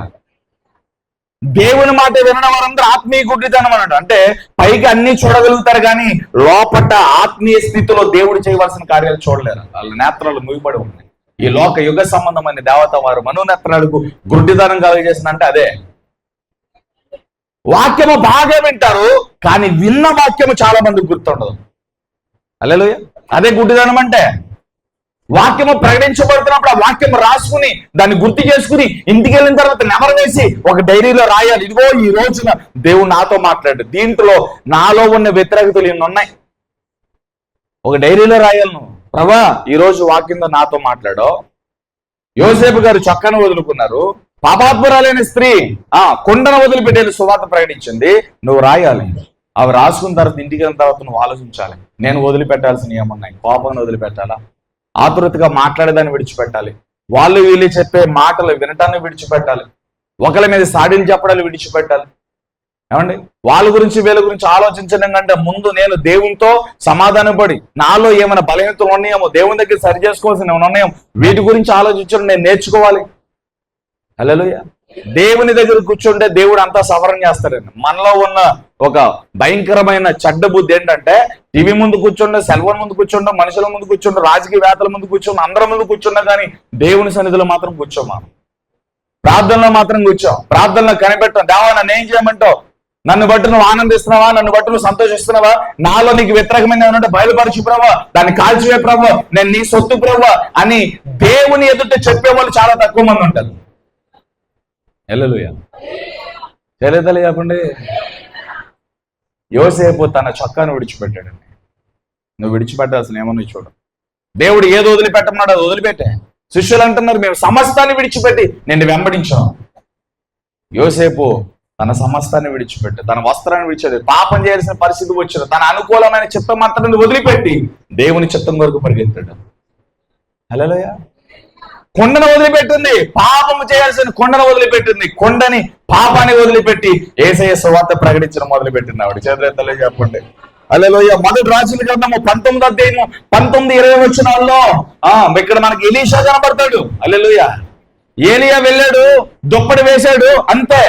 12 అరకలో వ్యవసాయాన్ని దున్నుతున్న తను ఎద్దుల్ని విడిచిపెట్టాడు. వినాలా? ఆ రెఫరెన్స్ రాసుకుని వినాలా? ఎద్దుల్ని విడిచిపెట్టాడు, తల్లిదండ్రులు విడిచిపెట్టాడు, కుటుంబాన్ని విడిచిపెట్టాడు. ఫైనల్లీ ఒక స్టేట్మెంట్ ఇచ్చాడు, నేను మరలా రావచ్చు రాకపోవచ్చు. హల్లెలూయా. రావచ్చు అన్నదానికంటే మనం గట్టిగా దృఢంగా అక్కడ ఉన్నట్టుగా చెప్పాలంటే నేను ఇక రాకపోవచ్చు. హల్లెలూయా. రానేక హల్లెలూయా. ఎక్కడికి వెళ్ళిపోతున్నారా? దేవుని అభిషేకం నా మీదకి వచ్చింది, దైవజనుడు దుప్పటి నా మీద వేశాడు, దేవుని పిలుపు వచ్చింది, దేవుని సంకల్పం వచ్చింది, నేను పరిచర్యగా పోతున్నా, దేవుని పరిచర్యానికి పోతున్నా. హల్లెలూయా. దుప్పటి పడిన వెంటనే ఎలీషా ఎద్దులను, తన పొలాన్ని, తన బంధువులను, తన స్నేహితులను, తన ఊరిని, తన ఇంటిని ఎంత ఇష్టంగా కట్టుకున్నాడు. ఇల్లును వదిలిపెట్టాడు అన్నారా? ఇల్లును వదిలిపెట్టాడు, తల్లిదండ్రులు వదిలిపెట్టాడు, ఎద్దులు వదిలిపెట్టాడు, వ్యవసాయం వదిలిపెట్టాడు, బంధువులు వదిలిపెట్టాడు, స్నేహితులు వదిలిపెట్టాడు. తనకు ఎంతమంది అయితే ఉన్నారో అంతమందిని వదిలిపెట్టి దేవునితో ప్రారంభించాడు తన జీవితాన్ని. హల్లెలూయా. హల్లెలూయా. చేయలేద్దాలి చెప్పండి. ఇక్కడ ఉన్న వాళ్ళందరికీ ఛాలెంజ్ చేస్తున్నా, దమ్ముంటే ఒప్పుకోండి. 1 గంట సేపు నీ ఫోన్ వదిలిపెట్టి ఉండగలవా ఈ రోజున? ఫోన్కి సంఘంలో ఉన్నవారు, క్రైస్తవులు ఎంత అడిక్ట్ అయ్యారంటే, లోకంలో ఉన్నవారి గురించి పక్కన పెట్టండి, సంఘస్థులు బైబిల్ లేకుండా జర్నీ చేస్తారు, మంచి వస్త్రాలు లేకుండా జర్నీ చేస్తారు, పక్కన ఎవరున్నా లేకుండా జర్నీ చేస్తారు, కానీ ఫోన్ లేకుండా ఎవరు జర్నీ చేయరు. ఎందుకంటే అది ఒక ప్రముఖమైన పార్ట్గా మారిపోయింది మనిషికి గుండె ఎంత అవసరమో అలాగా మన వాడే పరికరాల్లో అతి ఇంపార్టెంట్ పరికరం, అతి ఇంపార్టెంట్ ప్రాముఖ్యమైన వస్తువు ఫోన్ గా మారిపోయింది. హల్లెలూయా. అది మంచిగా ఉపయోగించడంలో ఇబ్బంది లేదు, దాన్ని చెడుగా ఉపయోగించడం చాలా అనర్థాలు వస్తూ ఉంటాయి. హల్లెలూయా. ప్రైజ్ లార్డ్ చెప్పండి. వచ్చిన వాక్యంలోకి వచ్చినప్పుడు ఎలీషా దుప్పటి మీద పడిగా తన 12 ఎకరములు అరికల భూమిని, ఎద్దులను, కుటుంబాన్ని, తన సమస్తాన్ని వదిలిపెట్టి ఏలియాని వెంబడించాడు. హల్లెలూయా. ఇక్కడ ఏం నేర్చుకోవాలి మనం? ఎలీషా పని పాటలేనాడా? చెప్పండి. ఎలీషా కంటే బిజీగా ఉన్నవాడు ఎవరు ఉన్నారా? ఎలీషా కంటే భూస్వామి ఇక్కడ ఎవరు ఉన్నారా? ఎలీషా కుటుంబం ఉంది, ఇల్లు ఉంది, ఆస్తిపాస్తులు ఉన్నాయి, బంధువులు ఉన్నారు, స్నేహితులు ఉన్నారు, తల్లిదండ్రులు ఉన్నారు, అందరూ ఉన్నారు. హల్లెలూయా. దేవుని వాక్యం నెరవేర్చబడేది ఇక్కడ మత్తయి సువార్త 19:27 మనం ఏం చదివామండి? నా ముఖం చూస్తారు, తెరవండి. మత్తయి సువార్త 19:28 చదవండి. యేసు వార్త ఇట్లైనను దాని తర్వాత అయిపోయిన తర్వాత 29 నా నామము నిమిత్తము అన్నదమ్ములైనను, అక్కచెండ్రులైనను, తల్లిదండ్రులైనను, తల్లినైనను, పిల్లనైనను, భూములైనను, ఎండ్లైన విడిచిపెట్టిన ప్రతి వాడు 100 రెట్లు పొందును. హల్లెలూయా. ఇవన్నీ ఎలీషా విడిచిపెట్టాడు. ఇక్కడ ఎవరితో దేవుడు మాట్లాడుతున్నాడు మరలా? హల్లెలూయా. ఎలీషా వీటన్నిటిని విడిచిపెట్టాడు. దీంట్లో ఒక్కదాని కూడా వదలు, అన్నిటిని వదిలిపెట్టాడు. తల్లిదండ్రులను వదిలిపెట్టాడు, భూములను వదిలిపెట్టాడు, ఆస్తులు వదిలిపెట్టాడు, ఇంటిని వదిలిపెట్టాడు, తన వ్యవసాయాన్ని వదిలిపెట్టాడు, తన ఎద్దును వదిలిపెట్టాడు. ఎద్దులంటే చాలా ఇష్టం అంట ఎలీషాకి. అవి మరలా గుర్తుకొస్తాయేమో యాజ్ఞ వాటిని విందు చేసి పెట్టేశాడు, అంటే పూర్తిగా విసర్జించేసాడు అనమాట. దేవుని సావుకు, దేవుని పరిచర్యకు, తన పిలుపుకు, తన దర్శనానికి అడ్డుగా ఉన్న వాటన్నిటిని విడిచిపెట్టి ఏలియాని వెంబడించాడు. ఇది దేవుని ప్రేమించడం అంటే. నీ పని వదిలిపెట్టి వస్తావు పరిచర్యకి. మీటింగ్ ఉందంటే, పరిచర్య ఉందంటే నీ పని వదిలిపెట్టరా. హల్లెలూయా. డ్యూటీ వేస్తేనే భారం వస్తారు చాలా మంది. తెలియదు చెప్పండి. ఫలితం లేని పరిచర్య. ఎలీషా దేవుడిని ఎంత నమ్మకంగా వెంబడించాడు. 2 వారాలు అవుతుంది అనుకోండి ఎలీషా గురించి చెప్పిన. హల్లెలూయా. యూట్యూబ్లో కూడా ఉంది, అప్పుడప్పుడు ఎంతో ఉనండి. హల్లెలూయా. Praise lord. దేవుడు నీతోనే మాట్లాడుతున్నాడు. దేవుడు వదిలిపెట్టమన్నది వదిలిపెట్టకుండా నేను ఎన్ని గంటల బైబిల్ చదువుతున్నా, ఎన్ని గంటలు ప్రార్థన చేస్తాను, ఏంటి ఉపయోగం దేవుని మాట అనుకుంటా. దేవుడు చేయనది చేస్తూ ఉండి, దేవుడు వద్దు అన్నది చేస్తూ ఉండి, దేవుడు దీన్ని విడిచిపెట్టు అంటే విడిచిపెట్టకుండా నేను ఇలా ప్రార్థన చేస్తున్నాను, అలా ప్రార్థన చేస్తాను, ఇన్ని ఉపవాసాలు ఉంటున్నా, అన్ని ఉపవాసాలు, ఏంటి ఎక్కడికి వెళ్ళిపోతాయి ఈ భక్తి? ఏం చేద్దామని దేవుని మాట వినకుండా ఏం చేస్తావు? హల్లెలూయా. ఎలీషా ఏం చేశాడు? దేవుని వెంబడించాడు, ఏలియాని వెంబడించాడు. యెహోవా జీవంతోడు, నా జీవంతోడు, నేను వదిలిపెట్టను అన్నాడు. అంతే, ఎక్కడ వదిలిపెట్టలే. హల్లెలూయా.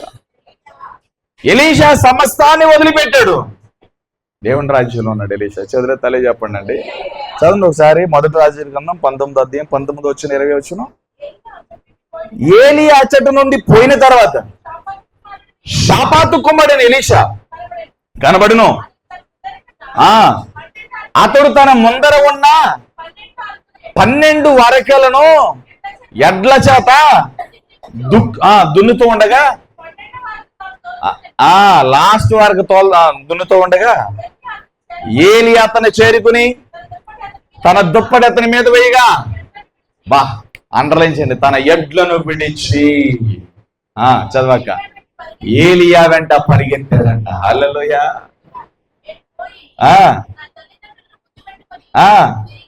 ఇక ఆఖరి ముద్దు నా తల్లిదండ్రులు ముద్దు పెట్టుకుంటానని ఎందుకన్నా తెలిసి ఇక ఆఖరి ముద్దు, ఇక వీడుకోలు చెప్పొస్తాను. ముద్దంటే ఇక బాయ్ చెప్పొస్తా, వీడుకోలు చెప్పొస్తాను. ఇక నా మీద ఏ ఆలోచన పెట్టుకోవద్దు. ముద్దు పెట్టి, ముద్దు అనగా బాధ్యతను, ప్రేమను గుర్తు చేస్తుంది మరలా. హల్లెలూయా. నా తల్లిదండ్రులకు ముద్దు పెట్టి నేను వెంబడించదనని చెప్పి అతన్ని సెలవడగ్గా ఏలియా పొమ్మన్నాడు. చెప్పాను. హల్లెలూయా. చెప్పాడు ఏలియా, నా వల్ల ఎటువంటి నిర్బంధన లేదు, వెళ్ళి నీ తల్లిదండ్రులను బుద్ధి పెట్టి నీ బాధ్యతలను ముగించుకుని అడ్డులు ఏమైతే ఉన్నాయో అన్నిటినీ చేసేసుకుని వచ్చే, నువ్వు ఎప్పుడు వచ్చినా నేను ఆల్వేస్ డోర్స్ ఓపెన్ చేసి ఉంచాను వచ్చాయని చెప్పి ఏలియా చెప్పేశాడు. హల్లెలూయా. ఎలీషా పరిగెత్తుకుంటే వెళ్ళి తల్లిదండ్రులకు ముద్దు పెట్టి తన ఎడ్డను వధించి విందు చేసి భోజనాలు పెట్టి, హల్లెలూయా, ఏలియాని వెంబడించాడు. ఎంతకాలం దేవుని వాక్యం వింటావు సహోదరి సహోదరుడా? దేవునికి వ్యతిరేకమైన ఎన్ని నీలో ఉన్నాయి, వాటిని నువ్వు తీయగలిగితే, వాటిని నువ్వు తోగలిగితే దేవుడు ఉన్నతమైన బాహువు నీ మీద పనిచేస్తుంది. దేవుని ఆలోచన నీలో పనిచేస్తుంది. దేవుని ఉద్దేశం నీలో పనిచేస్తుంది. హల్లెలూయా. నువ్వు తీయకుండా ఇక్కడ ఏదో వాక్యం వినేసి మంచోళ్ళలాగా నటించేసి రాసేసుకుని వెళ్ళిపోయినంత మాత్రాన దేవుడు మనల్ని వాడుకోలేడు, ముందుకు నడిపించలేడు. దేవుడు వాడుకోవాలి, నడిపించాలి, ప్రతి అవసరత తీర్చాలి. దేవుని కోసం మనం బ్రతకాలి, దేవుని కోసం గుంపును మనం ప్రిపేర్ చేయాలి. దేవుని మాట వినాలి. దేవుడు విడిచిపెట్టమన్న వాటిని విడిచిపెట్టాలి. దేవుడు ఏదైతే తీసేసుకోమంటున్నాడో అది తీసేయాలి. హల్లెలూయా. చెప్పండి, దేవుడు ఏది తీయమంటున్నాడో తీసేయాలి. దేవుడు ఏది విడిచిపెట్టమన్నాడో అది విడిచిపెట్టే. ఎక్కువగా మాట్లాడతారు చాలా మంది, కోపం, దాన్ని విడిచిపెట్టాలి. హల్లెలూయా. అనవసరమైన మాటలు మాట్లాడతారు. వినుటకు నిదానించు, వినుటకు వేగిరపడు, మాట్లాడడానికి నిదానించు. హల్లెలూయా. ఎప్పుడు చెప్తా, ఒంటరిగా ఉన్నప్పుడు దేవునితో మాట్లాడు, నలుగురితో ఉన్నప్పుడు దేవుని గురించి మాట్లాడు. హల్లెలూయా. నువ్వు ఒంటరిగా ఉన్నావు అనుకో, దేవునితో మాట్లాడుకో. నలుగురు ఉన్నప్పుడు దేవుని గురించే మాట్లాడు. నీ సొంత డప్పలొద్దు. నీ గురించి నా గురించి చెప్పుకుంటే ఎవరికి ప్రయోజనం లేదు. యేసే గురించి చెప్తే వాళ్ళకి ధైర్యం కలుగుతుంది. ఎంతసేపు నేను ఎలాగంటే నేను ఆ బాధలో ఉన్నాను, ఆ బాధలో ఉన్నాను. నీ బాధలు వాళ్ళకి చెప్పి, వాళ్ళ బాధలో వాళ్ళకే చెప్పి, నీ బాధలు వాళ్ళకి చెప్పి వాళ్ళు చచ్చిపోతారు. నీ బాధలు ఎనలాగా. హల్లెలూయా. నీ బాధలు ఎన్నున్నా నీ బాధల్లో దేవుడు సహాయం చేస్తావు. నువ్వు చెప్పాలి, బ్రదర్ నాకున్న బాధలన్నిటిలో ఇంత ధైర్యం నాకు దేవుని వల్ల కలుగుతుంది. నువ్వు కూడా దేవుని నమ్ము, దేవుని వాక్యం చదువు, బైబిల్ చదువు, ప్రార్థన చేసుకో. యేసయ్యను ఒక్కసారి ఆహ్వానించు నీ జీవితంలోకి.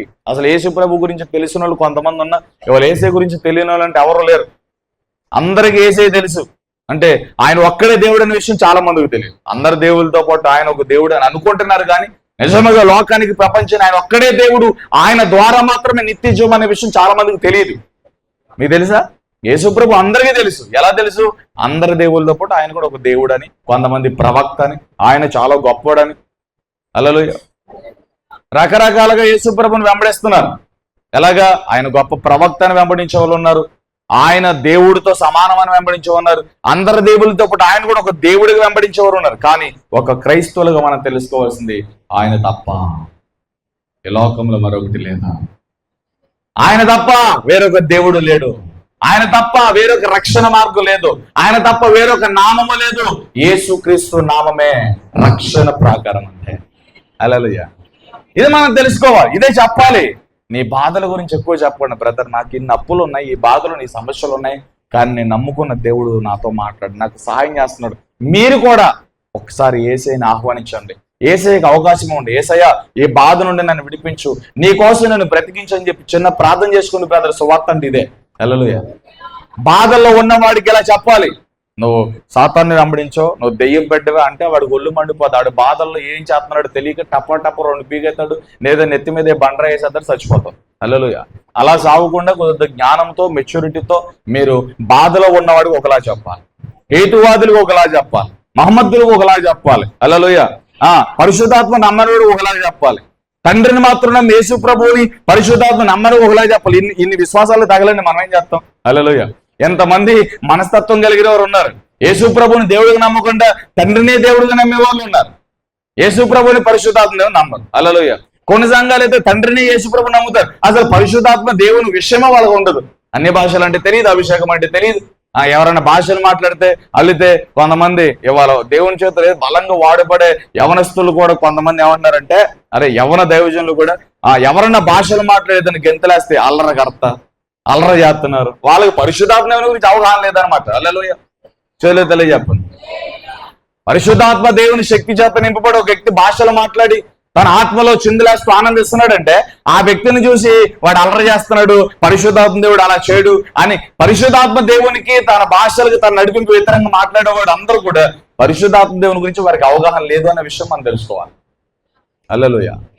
ఉన్నాయి మేడగదిలో వాళ్ళు అభిషేకం పొందిన తర్వాత వాళ్ళు అన్ని భాషలతో, నానావిధ భాషలతో వాళ్ళు ప్రార్థన చేస్తుంటే, వాళ్ళు దేవుని భాషలతో మాట్లాడుతుంటే అల్లుతుంటే ఊర్లో వాళ్ళు అందరూ బయటకు వచ్చారు. ఏంట్రా వెర్రి కేకలేస్తున్నారు, పిచ్చ కేకలేస్తున్నారు, తాగేసి వచ్చారా అన్నారు. మరి దాన్ని ఏమంటారు చెప్పండి? దాన్ని ఏమంటారండి? పరిశుద్ధాత్మకు వ్యతిరేకంగా మాట్లాడే సేవకులందరూ దీనికి సమాధానం చెప్పమానండి. హల్లెలూయా. పేతురు ఏమన్నాడు తెలుసా? అయ్యల్లారా, ఇంకా వైన్ షాపులు తీయలేదు, తెల్లవారుజామున 3-4 గంటల సమయం ఎవడ తెస్తాడు వైన్ షాపులు? ఇది ద్రాక్షరసం తాగింది కాదు, దేవుని ఆత్మ ద్వారా. హల్లెలూయా. దేవుని ఆత్మ ద్వారా, దేవుని ఆత్మ నడిపింపులు ఇది ఒక భాగం. వీళ్ళందరూ కూడా దేవునితో మాట్లాడుతున్నారు, కొత్త భాషలలో దేవుని స్తుతిస్తున్నారు, దేవుణ్ణి గణపరుస్తున్నారు అని చెప్పారు. హల్లెలూయా. పేతురు చెప్పాడు అనమాట. చేతులు తల్లి చెప్పండి. వేరే ఇంకా అన్య భాషలోకి నేను వెళ్ళను, మన టాపిక్ లోనే ఉన్నా. చేతులు తల్లి చెప్పండి. హల్లెలూయా. ఎలీషా ఏలియాని వెంబడించాడు. ఎందుకు వెంబడించాడు చెప్పండి? ఎందుకు ఎలీషా ఏలియాని వెంబడించాడు? నేను కిందటి వారం చెప్పాను. హల్లెలూయా. ఏలియా వెళ్ళిపోయే దినాలు దగ్గర పడినాయి. ఏలియా తర్వాత వాడబడ్డానికి, ఆ స్థలంలో నిలబడ్డానికి ఒకడు కావాలి. ఈ రోజున దేవుడు కొన్ని ప్రాంతాలు మీ కొరకు నిర్దేశించాడు. ఆ ప్రాంతాల్లో నువ్వే నిలబడాలి, ఆ ప్రాంతానికి నువ్వే వెళ్ళాలి, ఆ గుంపుకు నువ్వే సువార్త ప్రకటించాలి, ఆ గుంపుకు నువ్వే బాప్తిజం ఇవ్వాలి, ఆ గుంపుని ఆ నరకంలో నుండి, ఆ మంటలో నుండి, ఆవేదన నుండి, ఆ చెరలో నుండి, ఆ బలహీనతల నుండి యేసుక్రీస్తు వద్దకు నువ్వే తీసుకురావాలి. అందుకే దేవుడు నీతో ఈ మాటలు మాట్లాడిస్తున్నాడు. ఈ మాటలకు కూడా రియాక్ట్ కాకుండా ఇక నేను ఇంతే అంటే నిన్ను యేసు ప్రభు కూడా బాగు చేయలేడు. అదవుతుందా? ఏసే కూడా ఏమి చేయలేడు. అర్రే ఆ రోజున యెరూషలేము తట్టు చూసి ఎలాగైతే యేసు ప్రభు కన్నీళ్లు కార్చుకున్నాడో, నిన్ను చూసి ఆయన అలా కన్నీళ్లు కార్చి బాధపడటమే తప్ప ఆయన ఏమీ చేయలేడు. ఏసే దగ్గరికి రండి, నీ కోసం ఒక గ్రామం, ఒక పట్టణం వెయిట్ చేస్తావు. నువ్వే వెళ్ళాలి అక్కడికి, ఆ గుంపుకు నువ్వే సువార్త చేయాలి, ఆ గుంపుకు నువ్వే బాప్తిజం ఇవ్వాలి, ఆ గ్రామాన్ని, ఆ పట్టణాన్ని, ఆ ప్రజలను దేవుని వద్దకు నువ్వే నడిపించాలి.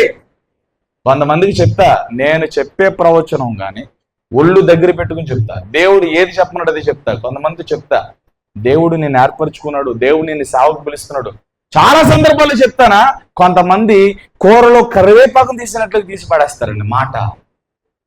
ఒక దినాన దేవుడు గోప మీద కూడా చెప్తాడు, ఆ తర్వాత చెప్తాడు నా దైవజనుల నుంచి ఇన్ని మారు నీతో మాట్లాడతాను వినవాని దేవుడు దెబ్బ కొడతాడు. దెబ్బ కొట్టిన తర్వాత గింగరాలు తిరిగి అర్థం చేసుకుంటారు చాలా మంది. అంటే సేవకుడు అని పిచ్చోడు అనుకున్నావా? ఏదో నోటుకొచ్చింది మాట్లాడదు అనుకున్నావా? సంఘమునికి దేవునికి యేసయ్యకి మధ్యవర్తిగా సేవకుడు ఉన్నాడు. అందరి ద్వారా ఈ నియమావళి జరుగుతుందని నేను చెప్పను, కానీ పేరు పెట్టి పిలువబడి దేవుడు ఆత్మానుసారంగా జరిగించే ప్రతి దైవజనుడి ద్వారా దేవుడు మాట్లాడతాడు. డినామినేషన్ భేదం లేదు, అది ఏ డినామినేషన్ అయినా అది వేరు. డినామినేషన్ గురించి, పేర్ల గురించి పక్కన పెట్టండి. ఆత్మానుసారమైన దైవజనుడు, దేవుని మీద ఆధారపడిన దైవజనుడు ద్వారా దేవుడు తన ఉద్దేశాన్ని భూమి మీద పలికిస్తాడంటే. హల్లెలూయా. ప్రాముఖ్యంగా అపోస్తుల బోధ. అందుకే అపోస్తుల బోధ అంటే మనం చాలా ప్రాధాన్యత ఇవ్వాలి. అందుకే మన అపోస్తుల బోధ గురించి మనం ప్రార్థన చేసుకోవాలి. హల్లెలూయా. చేసే ప్రతి ప్రార్థనలు కూడా సంఘం యొక్క నియమాలు వచ్చినప్పుడు మేమిద్దరం కూడా చేసే ప్రార్థన, మేము అపోస్తుల బోధలో ఉంటే అపోస్తుల బోధలోనే సంఘం నడిపించాలి. ఈ లీడ్ మాత్రమే వాళ్ళు ఉండాలి. అపోస్తుల ఆత్మ నడిపింపు మాత్రమే సంఘంలో ఉండాలి. కార్యములన్నీ కూడా అలాగే ఉండాలి. ఇది విధానాలన్నీ అలాగే ఉండాలి. ఇదే ప్రార్థన చేస్తున్నాం. హల్లెలూయా. రైతులాడు చెప్పండి, చేలేతలే చెప్పండి. అపోస్తుల బోధలో మీరున్నారు అని మీకు ఎంతమంది తెలుసు? హల్లెలూయా. చేలేతలే చెప్పండి. కొన్ని క్రియలు చెప్పనా, ఎంతైనా తిట్టు, ఎంత గట్టిగా చెప్పు, ఇంకా ఈ బోధకు లోబడిన వారు మళ్ళీ బయటికి వెళ్ళలేరు. వాళ్ళు బయటికి వెళ్ళిపోయారంటే వాళ్ళు అపోస్తుల బోధలు లేరని అర్థం. హల్లెలూయా. కొన్ని సందర్భాలు కొంతమంది సేవకులతో నేను మాట్లాడుతున్నప్పుడు మిమ్మల్ని బట్టి కొన్ని సందర్భాల్లో సంతోషిస్తా. ఎందుకంటే పిల్లల ముందరే నువ్వు చాలా గొప్పోడరా అంటే వాళ్ళు కాళ్ళు ఎగరేస్తారని నేను మీ ముందు మిమ్మల్ని పొగడిన అనమాట. శాంపుల్ ఓ మాట చెప్తాను. హల్లెలూయా. చాలామంది భోజనాలు పెట్టే పరిస్థితి ఉండి, ఆ వారం భోజనాలు పెట్టే పరిస్థితులు ఉండి, ఇంకోటి ఉన్నా టైంకి వచ్చి పరిచర్య చేయట్లేదని, మాట వింటలేదని చాలామంది మీటింగ్లు పెట్టడం మానేస్తున్నారు, భోజనాలు పెట్టడం మానేస్తున్నారు, ఇంకోటి అలా అన్ని సామర్థ్యాలు ఉండి చేసేవాళ్ళు లేక, వచ్చి పరిచర్య చేసేవాళ్ళు లేక, సహకరించేవాళ్ళు లేక. హల్లెలూయా. చేతి నిండుగా డబ్బులు ఉంటాయి, అన్నీ ఉన్నాయి, కానీ చేయడానికి ఎవరో సపోర్ట్ చేయక చాలా మంది విధి విధాల పరిచర్యలు, రకరకాల పరిచర్యలు చాలా సంఘాలు ఆగిపోతున్నాయి. హల్లెలూయా. కానీ మన ముత్యాలు వారానికి 3. హల్లెలూయా. తేడా వస్తే తిడతా, తేడా వస్తే ముఖం మీద తలిపేస్తాను, అయినా తలగే దించుకుంటారు. హల్లెలూయా. చేయలేదు చెప్పండి. ఇది పొగిడే సమయం, మీరు నవ్వే సమయం. మునగ చెట్టు ఎక్కకండి, మళ్ళీ వెంటనే పడగొట్టేస్తా నేను. ఎక్కించేసేది మళ్ళీ పడగొట్టేసేది కూడా నేనే. కాబట్టి ఎక్కొద్దు, మీరు ఎక్కడున్నారో అక్కడే ఉండండి. కాసేపు హృదయంలో నవ్వుకోండి అంతే, పైకి నవ్వవద్దు. హల్లెలూయా. ఎందుకంటే నవ్వు వెంటనే మళ్ళీ ఏమొచ్చేద్ది, అది వచ్చేద్ది. హల్లెలూయా. కాబట్టి కొన్ని విషయాలను బట్టి గ్రూపులో పెట్టేద్దాం. వాళ్ళ ప్రమేయం లేకుండా వాళ్ళ పేరు రాసేస్తాను. చచ్చినట్టుగా వాళ్ళు ఏ పనిలో ఉన్న వదులుకొని ఖచ్చితంగా రావాల్సిందే. వస్తున్నారుగా, అందుకే మీ గురించి చెప్తాను నేను. ఇక రాని వాళ్ళ గురించి మళ్ళీ రెండోసారి పెట్టమ్మను. ఒకసారి పరిచర్య అప్పగిస్తాం, దాంట్లోనే చూస్తాను, దాంట్లో నమ్మకస్తాను అనుకో, రెండో పరిచర్య రెండోసారి కూడా వాడుకుంటాను. అతడు కరెక్ట్ గా లేడనుకో, అసలు అతను ఊసే తీను. నార్మల్ గా అందరూ చేసే పని ఉన్నప్పుడు ఈ పని ఉంది గ్రూప్ లో పెట్టేస్తాం, మంచి వచ్చి గ్రూప్ లో రండి బాబా వచ్చినాడు. అతడు రాకపోతే నువ్వు ఎందుకు రాలేదు పరిచర్యకి అడగను. హల్లెలూయా. ఎందుకు అడగాలి? అందరూ వచ్చినప్పుడు అందరి తప్ప నువ్వు కూడా రావాలి. నువ్వు పెద్ద స్పెషల్ ఏంటి? దేవుని ముందు అందరూ ఒకటే, నువ్వు కూడా రావాలి. ఇది దేవుని పని, అందరూ వెళ్తున్నారు, నేను కూడా వెళ్ళి చెయ్యాలి అని మనసు నీకు ఉండాలి. నేను బలవంతంగా ఒకసారి పిలుస్తా, 2 సార్లు పిలుస్తా, 3వ సారి నాకేమవుతుంది, ఏంట్రా బాబు వీళ్ళు రావట్లేదు. సరే, దేవుని ప్రేమించుకున్న వాళ్ళు, దేవుని పని చేసుకునే వాళ్ళు వస్తారు, రాను మనం బలవంతంగా ఎంతవరకు నడిపిస్తాము అని చెప్పి మనం కూడా, నాకు కూడా ఏదో ఒక ఆలోచన బట్టి నేను కూడా ఆగుతాను. హల్లెలూయా. అపోస్తుల బోధలో ఉన్నవారు ఎలా ఉంటారంటే, గద్దింపు వచ్చినా, కోపముతో దైవజనుడు మాట్లాడినా దాన్ని చాలా పూర్ణ అంగీకారంగా దాన్ని అంగీకరిస్తారు. హల్లెలూయా. అది చాలా కష్టమైనా సరే దేవుని కోసం నిలబడగలుగుతారు. హల్లెలూయా. చూడండి, కొంతమంది మొక్కలు మాడతాయి, కాసేపే ఉంటుంది, మళ్ళీ కాసేపు వెలిగిపోతాయి. ఇదే అపోస్తుల బోధలో. హల్లెలూయా. లోపల ఎంతో కొంత పులుపు ఉంటుంది కదా, చింత చచ్చినా అప్పుడప్పుడు బయటపడుతుంది. రెగ్యులర్గా బయటపడిపోయిన అప్పుడప్పుడు ఈ పాస్టర్ గారు తిడుతున్నారా పొగుడుతున్నారా అర్థం కావట్లా. హల్లెలూయా. చింత చచ్చిన పులుపే ఉంటది, పులుపు అక్కడక్కడ కొంతమందిలో ఉంటది. హల్లెలూయా. అందుకే ఎప్పటికప్పుడు ప్రతి వారం ఆ పులుపుని తగ్గించడానికి ప్రయత్నం చేస్తా. హల్లెలూయా. ఆ పులుపుని చంపడానికి ప్రయత్నం చేస్తాను దేవుని ఆత్మతో కలిసి. హల్లెలూయా. ఆ పులుపు అంటే చాలా ప్రమాదం. ఆ పులిపిండి మంచి ముద్దను ఏం చేస్తుంది, పులిపిండిగా చేసేస్తుంది. పులిపిండి నిష్ప్రయోజనం, ఉపయోగం ఉండదు. చిన్న పులిపిండి ఉన్న పెద్ద ముద్ద పాడైపోతుంది. అందుకనే ప్రతి ఆదివారం మొత్తం మాక్సిమం పులిపిండి ఎవరిలో ఉన్నా దాన్ని వైట్ వాష్ చేసి పంపిస్తా. ఇక్కడ పులిపిండి వదిలిపోతాం, మళ్ళీ ఇంటికి వెళ్ళిన తర్వాత ఎంచుకుంటారు పులి ముద్ద. అది బాధ అనమాట. హల్లెలూయా. పులి ముద్ద ఉండకూడదు, అది మనకు ప్రమాదం. ఆమేన్. హల్లెలూయా. ఎలీషా తన సమస్తాన్ని విడిచిపెట్టి వెంబడించాడు ఏలియాను. హల్లెలూయా. ఇప్పుడు ఎలీషా దేన్నైతే విడిచిపెట్టాడు, అలాగే దేవుడు నిన్ను విడిచిపెట్టి, నేను చెప్పింది వినొద్దు. దేవుడు ఈ వాక్యం ద్వారా నేను సేవ నియమావళిలో నువ్వు ఉంటే, పిలుపు అనే నియమావళిలో నీవు ఉంటే, నీవు ఆల్రెడీ దర్శనము గల ఒక విషయంతో, సేవా భారంతో నువ్వు ఉండి ఆల్రెడీ ప్రే చేస్తూ ఉంటే దేవుడు నీతోనే మాట్లాడుతున్నాడు. హల్లెలూయా. ఈ సంఘంలో నుండి కొంత శిష్యులను తయారు చేయాలి మనం. సంఘంలో నుండి, మినిస్ట్రీలో నుండి బయటికి వెళ్ళాలి కొంతమంది సేవకులు. హల్లెలూయా. చాలా మంది విశ్వాసులుగా మనందరం శిష్యులము, మందిరములో ప్రతి ఒక్కరూ ఒక్కొక్క విధి విధానాల్లో వాడబడాలి, ఒక్కొక్క పరిచర్యలో వాడబడాలి, ఒక్కొక్క నియమావళిలో వాడబడాలి. అందరూ బాధ్యులుగా ఉండాలి, అందరూ తలొక చేయాలి, అందరం కలిపి దేవుని రాజ్యాన్ని బలంగా కట్టాలి. ఈ సంఘం యొక్క నియమం ఇదే. నేను గొప్ప నువ్వు తక్కువ అనడానికి లేదు. ఇక్కడ ఉన్న ప్రతి ఒక్కరూ కూడా ఒక్కొక్క బాధ్యతతో ఉండాలి. అందరూ గొప్పవారుగా ఉండాలి, అందరూ ప్రేమ కలిగి ఉండాలి, అందరూ ఏక మనసుతో ఉండాలి, అందరూ కలిసికట్టుగా దేవుని పని చేయాలి. అప్పుడే దేవుని రాజ్యం బలంగా కట్టబడుతుంది, అపవాది రాజ్యం కోల్చబడుతుంది. ఈ భేదాలు విభేదాలు వస్తే కుదరదు. చాలా మంది సంఘాలు కులపిచ్చులు పోవు. మేము ముందొచ్చు, మేము వెనకొచ్చు. సంఘంలో ఈ కులం ఉంటుంది. కొన్ని సంఘాల్లో కులం లేకపోయినా ముందొచ్చిన వాళ్ళు వెనకొచ్చిన వాళ్ళు కులం ఉంటుంది. మీరు వెనకొచ్చారు, మేము ముందొచ్చు. హల్లెలూయా. అలాంటివి ఉండకూడదు. అందరూ కలిసిపోవాలి. ఆమె అందరూ కలిసిపోయి కలిసికట్టుగా పనిచేయాలి. అప్పుడు సంఘం వృద్ధిల్లుతుంది. హల్లెలూయా. ప్రైజ్ లార్డ్ చెప్పండి. ఎలీషా తన సమస్తాన్ని విడిచిపెట్టి ఏలియాని వెంబడించాడు. దేవుడు నీతో మాట్లాడుతున్నాడు. నేను వాడుకునే సమయం, నిన్ను దీవించే సమయం, దేవుడు నీకు ఇచ్చిన మాట నెరవేర్చే సమయం. దేవుడు నీతో ఏది చెప్తున్నాడో, ఏదైతే నీ జీవితంలో వద్దంటున్నాడో దాన్ని విడిచిపెట్టాలి, దాన్ని తీసేయాలి. అలా తీసినప్పుడు, అలా విడిచిపెట్టినప్పుడు దేవుని చేతులను నువ్వు బలంగా వాడబడతావు. సరే తెలియజెప్పండి. హల్లెలూయా. మోషేకి 40 సంవత్సరాలు ఐగుప్తులో పెరిగాడు. వినాలి, మోషే 40 సంవత్సరాలు ఐగుప్తులో పెరిగాడు. ఐగుప్తులో ఎలా పెరిగాడంటే సిరి సంపదలతో, ధన ధాన్యాలతో పెరిగాడు. హల్లెలూయా. ఎటువంటి లోటు లేదు మోషేకి, ఏ లేమి లేదు మోషేకి. అంత కలిమితో గొప్ప సంపన్న స్థితిలో ఫరో కుమారుడిగా పెరిగాడు. హల్లెలూయా. 40 సంవత్సరాల తర్వాత మోషేకి విషయం తెలిసింది, నేను హెబ్రీయుడునని, దేవుని ప్రజలనని, నేను ఇశ్రాయేలునని, నేను ఉండాల్సింది ఇక్కడ కాదు, నా ప్రజల మధ్య, నా ప్రజలతో ఉండాలనే విషయం ఎప్పుడైతే తెలుసుకున్నాడో, హల్లెలూయా, ఐగుప్తులో ఉండడానికి ఇష్టపడలా. వినాలి, ఐగుప్తులో ఉండడానికి ఇష్టపడలా. ఈ మాట మన హెబ్రీ పత్రికలు విశ్వాసాల జాబితాలు చూస్తాం. చదవండి ఒకసారి హెబ్రీ పత్రిక. అందరూ పరిశుద్ధ గ్రంథం తెచ్చి హెబ్రీ పత్రిక విశ్వాసాల జాబితా అధ్యాయం 11 అధ్యాయంలో ఉంటుంది చూడండి. హెబ్రీ పత్రిక 11 అధ్యాయము 24 నుండి 26 వచనాలు చదవండి. మోషే పెద్దవాడైనప్పుడు విశ్వాసమును బట్టి, అండర్లైన్ చేయండి, ఐగుప్తి ధనము కంటే క్రీస్తు విషయమైన నింద గొప్ప భాగ్యమని ఎంచుకుని అల్పకాల, అండర్లైన్ చేయండి, అల్పకాల పాప భోగములను అనుభవించుట కంటే దేవుని ప్రజలతో శ్రమ అనుభవించటం మేలు. వా, హల్లెలూయా. పాపము, అల్పకాల భోగ భాగ్యాలు నాకు వద్దు, దేవుని ప్రజల మధ్య శ్రమ అనుభవించడం నాకు కావాలి. హల్లెలూయా. ఇప్పుడు దేన్ని విడిచిపెట్టాడు మోషే? ఐగుప్తుని విడిచిపెట్టాడు. హల్లెలూయా. ఐగుప్తులు ఉన్న లగ్జరీని విడిచిపెట్టాడు. హల్లెలూయా.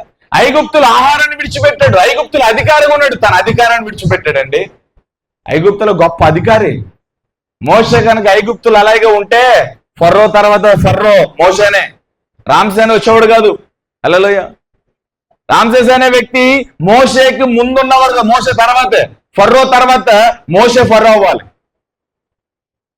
ఫర్రో చేతి నుంచి ఐగుప్తి ధనము, ఐగుప్త భోగము, ఐగుప్త భాగ్యము, ఐగుప్తి సంపద, ఐగుప్తి ఆహారము, ఐగుప్తిలో ఉన్న అధికారం అంతటినే వదిలిపెట్టి, హల్లెలూయా, ఐగుప్తి భోగ భాగ్యముల కంటే క్రీస్తు విషయమే నింద భాగ్యం అని నింద భాగ్యంగా ఎంచుకున్నాడండి. హల్లెలూయా. అల్పకాల పాప భోగముల కంటే, హల్లెలూయా, దేవుని ప్రజలతో శ్రమ అనుభవించడం మేలని ఎంచుకున్నాడండి. ఐగుప్తుని విడిచిపెట్టి వచ్చాడు మోషే.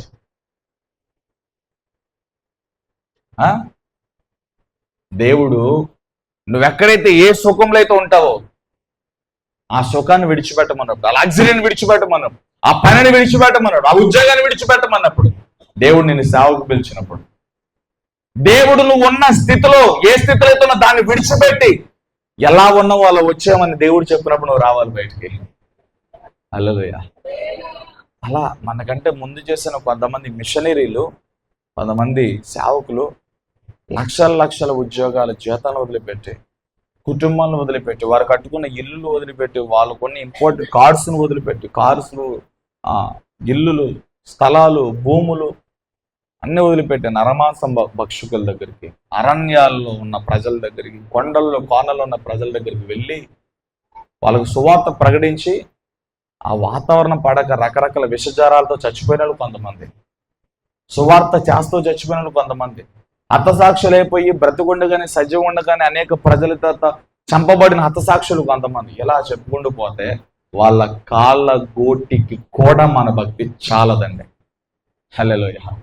వాళ్ళ కాళ్ళ గోటికి కూడా చాలదండి. ఈరోజు చిన్న మాట అంటే సంఘాన్ని వదిలిపెట్టిపోయి వెళ్ళిపోయి విశ్వాసం. హల్లెలూయా. అందరి పేరు చెప్పి ఒక పేరు చెప్పకపోతే పాస్టర్ గారు అందరి పేరు చెప్పి నా పేరు చెప్పలేదని అలిగి వెళ్ళిపోయే విశ్వాసం. హల్లెలూయా. ప్రైజ్ లార్డ్ చెప్పండి. సేవకులు కూడా అలాగే ఉన్నాయి. సేవకులు కూడా ఇంత తక్కువ లేము.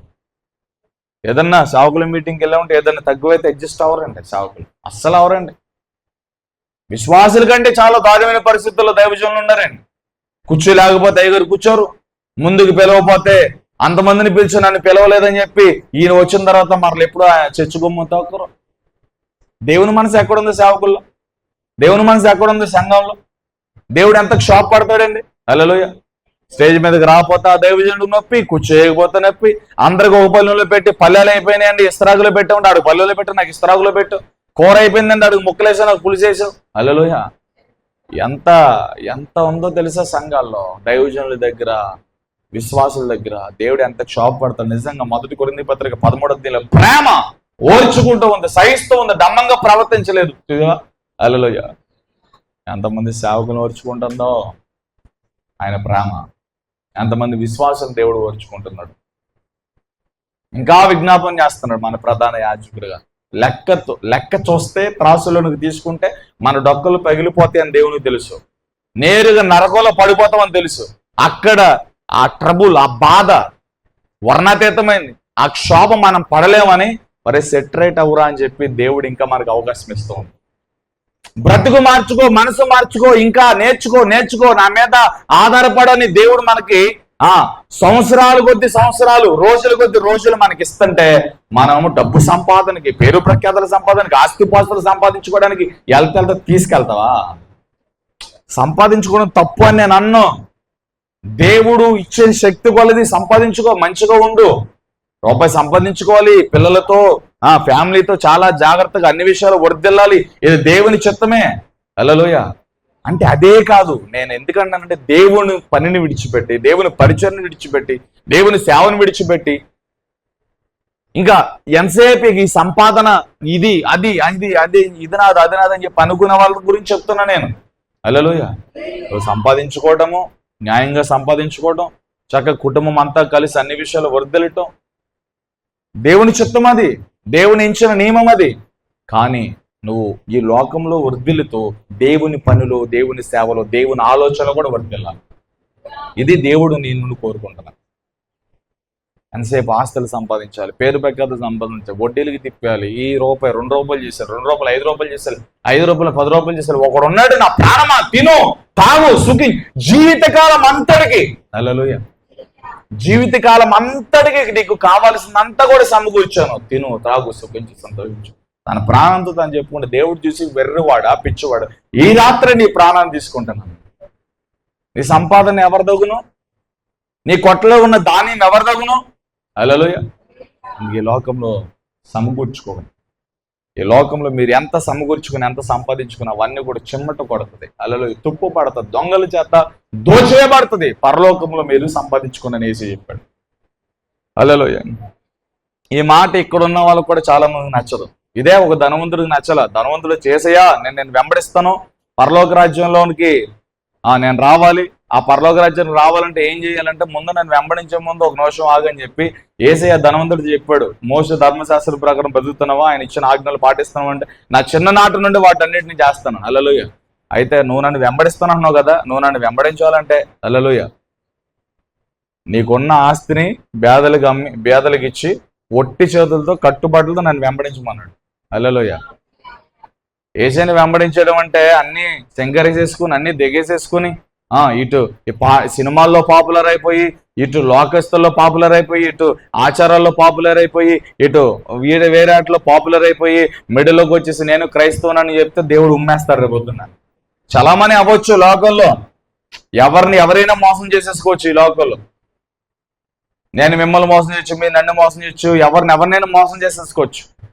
ఎలాగైనా కొంతకాలం మన యాత్రలు కొనసాగిపోతూ ఉంటాయి. హల్లెలూయా. కానీ అగ్ని రాబోతూ ఉంది. పరిచర్యను, సాక్ష్యాన్ని అగ్ని చేత దేవుడు కాల్చి పరీక్షించబోతున్నాడు. దేవుడు కాల్చినప్పుడు అది సువర్ణంగా మారి దేవుని ఎదుట నిష్కలంకంగా నిలబడ్డాలి. అదేనా అందరూ బతికేద్దాం క్రైస్తవులంగా, కానీ దేవుని ఎదుట ఏ సాక్ష్యం నిలబడుతుంది, ఏ మనుషులు నిలబడుతుంది ఆలోచించాలి. హల్లెలూయా. ప్రైజ్ లార్డ్ చెప్పండి. మోషే విడిచిపెట్టాడు. దేన్ని విడిచిపెట్టాడు? ఐగుప్తి భోగ భాగ్యాలను విడిచిపెట్టాడు. హల్లెలూయా. తను తెలుసుకున్న వెంటనే ఐగుప్తి భోగ భాగ్యాలు అనిపించుండదంటే క్రీస్తు విషయము నింద, దేవుని ప్రజలతో శ్రమ పడటం గొప్ప భాగ్యం అని ఎంచుకున్నాడంట. దేవుడు చెప్తున్నాడు, నీ జీవితంలో ఏది విడిచిపెట్టమని దేవుడు నీతో చెప్తున్నాడు, దాన్ని విడిచిపెట్టి దేవుని ఎద్దకు వస్తే దేవుడు నేను వాడుకుంటాడు. హల్లెలూయా చెప్పండి. లూకాసువార్త 5వ అధ్యాయం 11వ వచనం. లూకాసువార్త 5వ అధ్యాయం 11వ వచనం. తొందరగా మేము ముగించేస్తామని. వారు దోణెలు ధరికి చేయొచ్చు, సమస్తమును విడిచిపెట్టారంట. హల్లెలూయా. ఇందాక చెప్పాం కదా, శిష్యులు సమస్తాన్ని విడిచిపెట్టారు. లూకా 18వ అధ్యాయం చూడండి, 18వ అధ్యాయం 29-30 వచనాలు. లూకాసువార్త 18వ అధ్యాయం 29-30 వచనాలు. ఆయన దేవుని రాజ్యం నిమిత్తమై ఇంటినైనను, అండర్లైన్ చేసుకుని, ఇంటినైనను, భార్యనైనను, అన్నదమ్ములైనను, తల్లిదండ్రులైనను, పిల్లలైనను విడిచిపెట్టిన వాడవడు ఇహమందు చాలా రెట్లను, పరమందు నిత్య జీవమును. హల్లెలూయా. ఇంకా చదువు. పొందకపోడని ఖచ్చితంగా పొందుతాడని. హల్లెలూయా. పొందకపోవడంటే ఖచ్చితంగా పొందుతాడని అర్థం. ఆమేన్. మత్తయి గారు ఏం రాశారు ఇందాక? ఇప్పుడు లోక గారు ఏం రాశారు? 2 మాటలు ఒకటే, కొద్దిగా ఎగుడు దిగుడు. ఆ క్రమంలో పైన కిందకి పైన వచ్చినాయి, కానీ మ్యాటర్ అంతా ఒకటే. హల్లెలూయా. ఇది సంగతి. ఏంటి మన పరిస్థితి? నేను బాగా ప్రార్థన చేస్తున్నాను అన్న, ముందు నువ్వు దేవుని మాట విను. దేవుడు విడిచిపెట్టమన్నది విడిచిపెట్టు. దేవుడు ఏది చేయమన్నాడు అది చేయి. దేవుడు చేయమన్నది చేస్తూ మన భక్తిని కొనసాగించాలి. దేవుడు చేయమన్నది చేయకుండా ప్రార్థన చేస్తున్నాను, వాక్యం చదువుతున్నాను, ఉపవాసం ఉంటున్నాను, ఇవన్నీ ఎక్కడికి వెళ్తాయి? నీ ఇంటి స్లాబ్ దాడతాయా? చెప్పండి. హల్లెలూయా. దేవుడు చేయమన్న ఆ నియమావళి ఉంది చూస్తూ దాన్ని పట్టుకో. దేవుని నియమాన్ని పట్టుకో. క్రమంగా మనం కొనసాగించాం. దేవుని మాట వినటం న్యాయం. దేవుడు విడిచిపెట్టమన్నది విడిచిపెట్టడం న్యాయం. ఎందుకంటే ఒక సెల్ ఫోన్ ఉంది, ఆ సెల్ ఫోన్లో ఉన్న ఆ సిస్టమ్ అంతా ఉంటుంది చూసావా? ఆ కంపెనీ వాడు ఎలాగైతే డిజైన్ చేస్తాడో, దానికి ఇంత మెమొరీ అని, ఇంత ర్యామ్ అని, ఇది ఇంత స్పీడ్ ఉంటుందని, ఇంత మెమొరీ స్పేస్ ఉంటుందని, ఆ కంపెనీ వాడు ఒక ఆకారాన్ని ఇచ్చి ఆ సెల్ ఫోన్లో ఒక స్పీడ్ ఇస్తాడు, ర్యామ్ ఇస్తాడు కదా. ఆ ర్యామ్ ఎంత స్పీడ్ అయితే అంతే స్పీడ్ పనిచేస్తుంది. ఆ కంపెనీ వాడు ఆ సెల్ ఫోన్ ని ఎలాగైతే డిజైన్ చేసి లోపల ఉన్న సిస్టమ్ ని ఎలాగైతే అమర్చాడో ఆ సిస్టమేటిక్ గానే పనిచేస్తుంది, కానీ అది వేరుగా పనిచేయదు. హల్లెలూయా. వేరుగా పనిచేయదు. కంపెనీ వాడు ఎలా తయారు చేశాడో అది అలాగే పనిచేస్తుంది. ఆమేన్. అది పనిచేయలేదంటే ఇక దాని పని అయిపోయిందని అర్థం. హల్లెలూయా. మన యజమానుడు దేవుడు. ఆమేన్. ఆ సెల్ ఫోన్ ఆ కంపెనీ అధినేత ఎలాగైతే ప్రిపేర్ చేశాడో, ఎలాగైతే తయారు చేశాడో, అది ఆ యజమానుడు తయారు చేసినట్లుగానే పనిచేస్తుంది. హల్లెలూయా. మనం కూడా వెలపెట్టబడి కొనబడి ఉన్నాము. మనం ఆయన సొత్తై ఉన్నాము. దేవుడు మనలో ఏ సారమైతే తీయాలనుకున్నాడో, నిన్ను ఎంతమంది ఎదుట నిలబెట్టి సువాసనగా సువర్ణంగా మార్చాలనుకున్నాడో, దేవుడు మనుషుల ఎదుట, అన్ని జనుల ఎదుట నిన్ను నియమించి ఎంత గొప్ప చేయాలనుకున్నాడో, ఇవన్నీ కూడా దేవుడు చేయడానికి నువ్వు దేవుని మాట వినాలి. నువ్వు దేవుని మాట వినప్పుడు మాత్రమే, దేవుడు తీయమన్నది తీసినప్పుడు మాత్రమే, దేవుడు చేయొద్దన్నది నువ్వు ఆగిపోయినప్పుడు మాత్రమే, దేవుడు చేయమన్నది నువ్వు చేసినప్పుడు మాత్రమే నీకు ఇవ్వబడిన వాగ్దానాలన్నీ నెరవేర్చబడతాయి. నీకు చెప్పబడిన ప్రవచనాలన్నీ నెరవేర్చబడతాయి. దేవుని ఉద్దేశం చాలా క్లియర్గా నువ్వు అర్థం చేసుకోగలుగుతావు. ఇది లేకపోతే నీకేం అర్థం కాదు. అది చేసేది ఇది చేసేది ముందు దేవుని మాట విను, తర్వాత చదువు. దేవుడు ఏది చేయమన్నాడు అది చేయమన్నాడు. హల్లెలూయా. చేయలేదు తెలియజెప్పండి. హెబ్రీ పత్రిక 12:2 సులువుగా చిక్కులు పెట్టి పాపమును విడిచిపెట్టి. హల్లెలూయా. సులువుగా చిక్కులు పెట్టి ప్రతి పాపము నుండి. హల్లెలూయా. సులువుగా చిక్కులు పెట్టే పాపాలు ఏంటి చెప్పండి? సులువుగా చిక్కులు పెట్టే పాపాలు సులువుగా పెట్టేస్తారండి నోటి మాటలతో లేని ఉన్నట్లుగా ఉండే లేనట్టుగా వాళ్ళకి వీళ్ళకి లింకులు భలే గొలుసులేసేస్తారండి. హల్లెలూయా. సులువుగా చిక్కులు పెట్టే ప్రతి పాపమును వేరు చేయబడాలి. విశ్వాసముకు కర్త దాన్ని కొనసాగించారు. యేసు వైపు చూచుచూ మనం ముందుకెళ్ళాలి. యోబు అంటాడు కదా, మీ దుర్మార్గును విడిచిపెట్టినప్పుడు మీరు వర్ధిల్లుతారు. చదవండి ఒకసారి యోబు గ్రంథం 22:23 చదవండి. యోబు గ్రంథం 22:23 త్వరగా అమ్మా. సర్వశక్తుని వైపు నువ్వు తిరిగిన ఎడల నీ గుడారములో నుండి దుర్మార్గతను దూరముగా తొలగించిన ఎడల నీవు అభివృద్ధి పొందుతావు. హల్లెలూయా. చెప్పండి నాతో పాటు అందరూ మాట చదవండి. సర్వశక్తుని ఎడల మనం తిరిగినప్పుడు దుర్మార్గతను దుష్టత్వమును దేవునికి వ్యతిరేకమైన వాటిని విడిచిపెట్టినప్పుడు దేవుడు మనల్ని వర్ధిల్లింపజేస్తాడు. చెప్పండి అందరు నీ పక్కన వాళ్ళకి చేయవండి.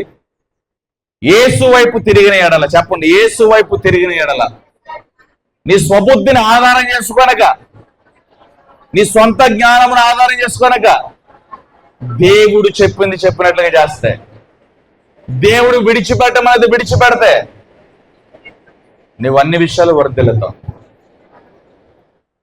ఇది కావాలి మనకి. ముందు దేవుని మాట వినకుండా ఎన్ని గంటల ప్రార్థన చేస్తున్నావు అక్క చెల్లి? దేవుని మాట వినకుండా వారంలో ఎన్ని రోజులు పోస్తున్నాం? దేవుని మాట వినకుండా, దేవునికి లోబడకుండా, దేవుడు చేయమన్నది చేయకుండా, దేవుడు తీయమన్నది తీయకుండా నీ ప్రార్థన దేవుడికి కావాలా? నీ కానుక దేవుడికి కావాలి, నీ దశంభాగం కావాలి, ఇంకోటి కావాలి. ముందు నువ్వే దేవునికి కావాలి. ముందు దేవుని మాట వినడం శ్రేష్టం కదా. దేవుడు చేయమన్నది చేయడం శ్రేష్టం కదా. దేవుడు విడిచిపెట్టమనేది విడిచిపెట్టడం శ్రేష్టం కదా. ఐగుప్తు గొప్ప భాగ్యము. హల్లెలూయా. ఐగుప్తు ధనము, ఆ లగ్జరీ గొప్ప భాగ్యం. ఎప్పుడు? ఐగుప్తులు ఉన్నప్పుడు. ఎప్పుడైతే దేవుని గురించి తెలుసుకున్నాడో మోషే, హల్లెలూయా, గొప్ప భాగ్యమై ఉన్న ఐగుప్తును నష్టంగా ఎంచుకుని, పెంటగా ఎంచుకుని దేవుని ప్రజలతో కలిసి శ్రమ అనుభవించడం మేలనుకున్నాడండి. హల్లెలూయా. దేవుని గురించి తెలియనప్పుడు ఐగుప్తు భాగ్యముగా ఎంచిన మోషే ఆ భాగ్యమైన ఐగుప్తుని విడిచి దేవుని సేవే భాగ్యంగా ఎంచుకున్నాడు, దేవుని పనే భాగ్యంగా ఎంచుకున్నాడు. హల్లెలూయా. ఎంతకాలం దేవుడు ఎలా మాట్లాడాడు నీతో? ఎన్ని ప్రసంగాలు, ఎన్ని సంవత్సరాలు, ఎన్ని రోజులు గడిచిపోతూ వచ్చా నీ బ్రతుకులో? ఎప్పుడు వాడబడతావు? ఎప్పుడు సువార్త ప్రకటిస్తావు? ఎప్పుడు దేవుని కోసం నిలబడతావు? ఎప్పుడు దేవుని వాక్యాన్ని ప్రకటిస్తావు? ఆలోచించు. దేవుడు నీతో మాట్లాడు. హల్లెలూయా. ఆమె చెప్పండి. అన్నయ్య నాకేం చెప్పలే. ఏం చెప్పాలి నీకు? కొంతమంది చెప్తారు, అన్నయ్య నాకు ఏదైనా పరిచర్య ఇవ్వు అన్నయ్య, ఆ పరిచర్య చేస్తానని. ఓ పరిచర్య చేస్తా, 1 వారం 2 వారాలు చేస్తారు, 3వ వారం పరిచయం మర్చిపోతారు. ఎందుకు? అడిగి మరి ఊరి తెచ్చుకుంటారు పరిచయం. హల్లెలూయా. మరలా చాలా స్ట్రిక్ట్గా చెప్తున్నాను. ఆరాధన, వాక్యము, లేకపోతే సాక్ష్యాలు, లేకపోతే వంట పరిచర్య, లేకపోతే మీటింగ్ పరిచర్య, ఏదైనా సరే ఇక్కడ ఉన్న బ్రదర్స్ సిస్టర్స్కి చెప్తున్నాను. ఒక పరిచర్య నీకు అప్పగించినప్పుడు ఆ పరిచర్యలో నువ్వు నమ్మకంగా నీ శక్తి కొలది నీ పని నువ్వు చేసుకెళ్ళిపో. అన్నయ్య చెప్పాడని చేయక, అన్నయ్య ద్వారా దేవుడు నాకు ఈ పరిచర్య ఇచ్చాడు, అన్నయ్యలో నుండి దేవుడు నాకు ఈ పరిచర్య అప్పగించాడు, ఇది దేవుని పని, ఇది దేవుని పొలం, దేవుని పొలములో దేవుని పనిలో నా భాగము, నా పని నేను చెయ్యాలి అనే దృష్టితో కనుక నువ్వు నమ్మకంగా పని చేస్తే 100% ఫలాన్ని చూస్తావు.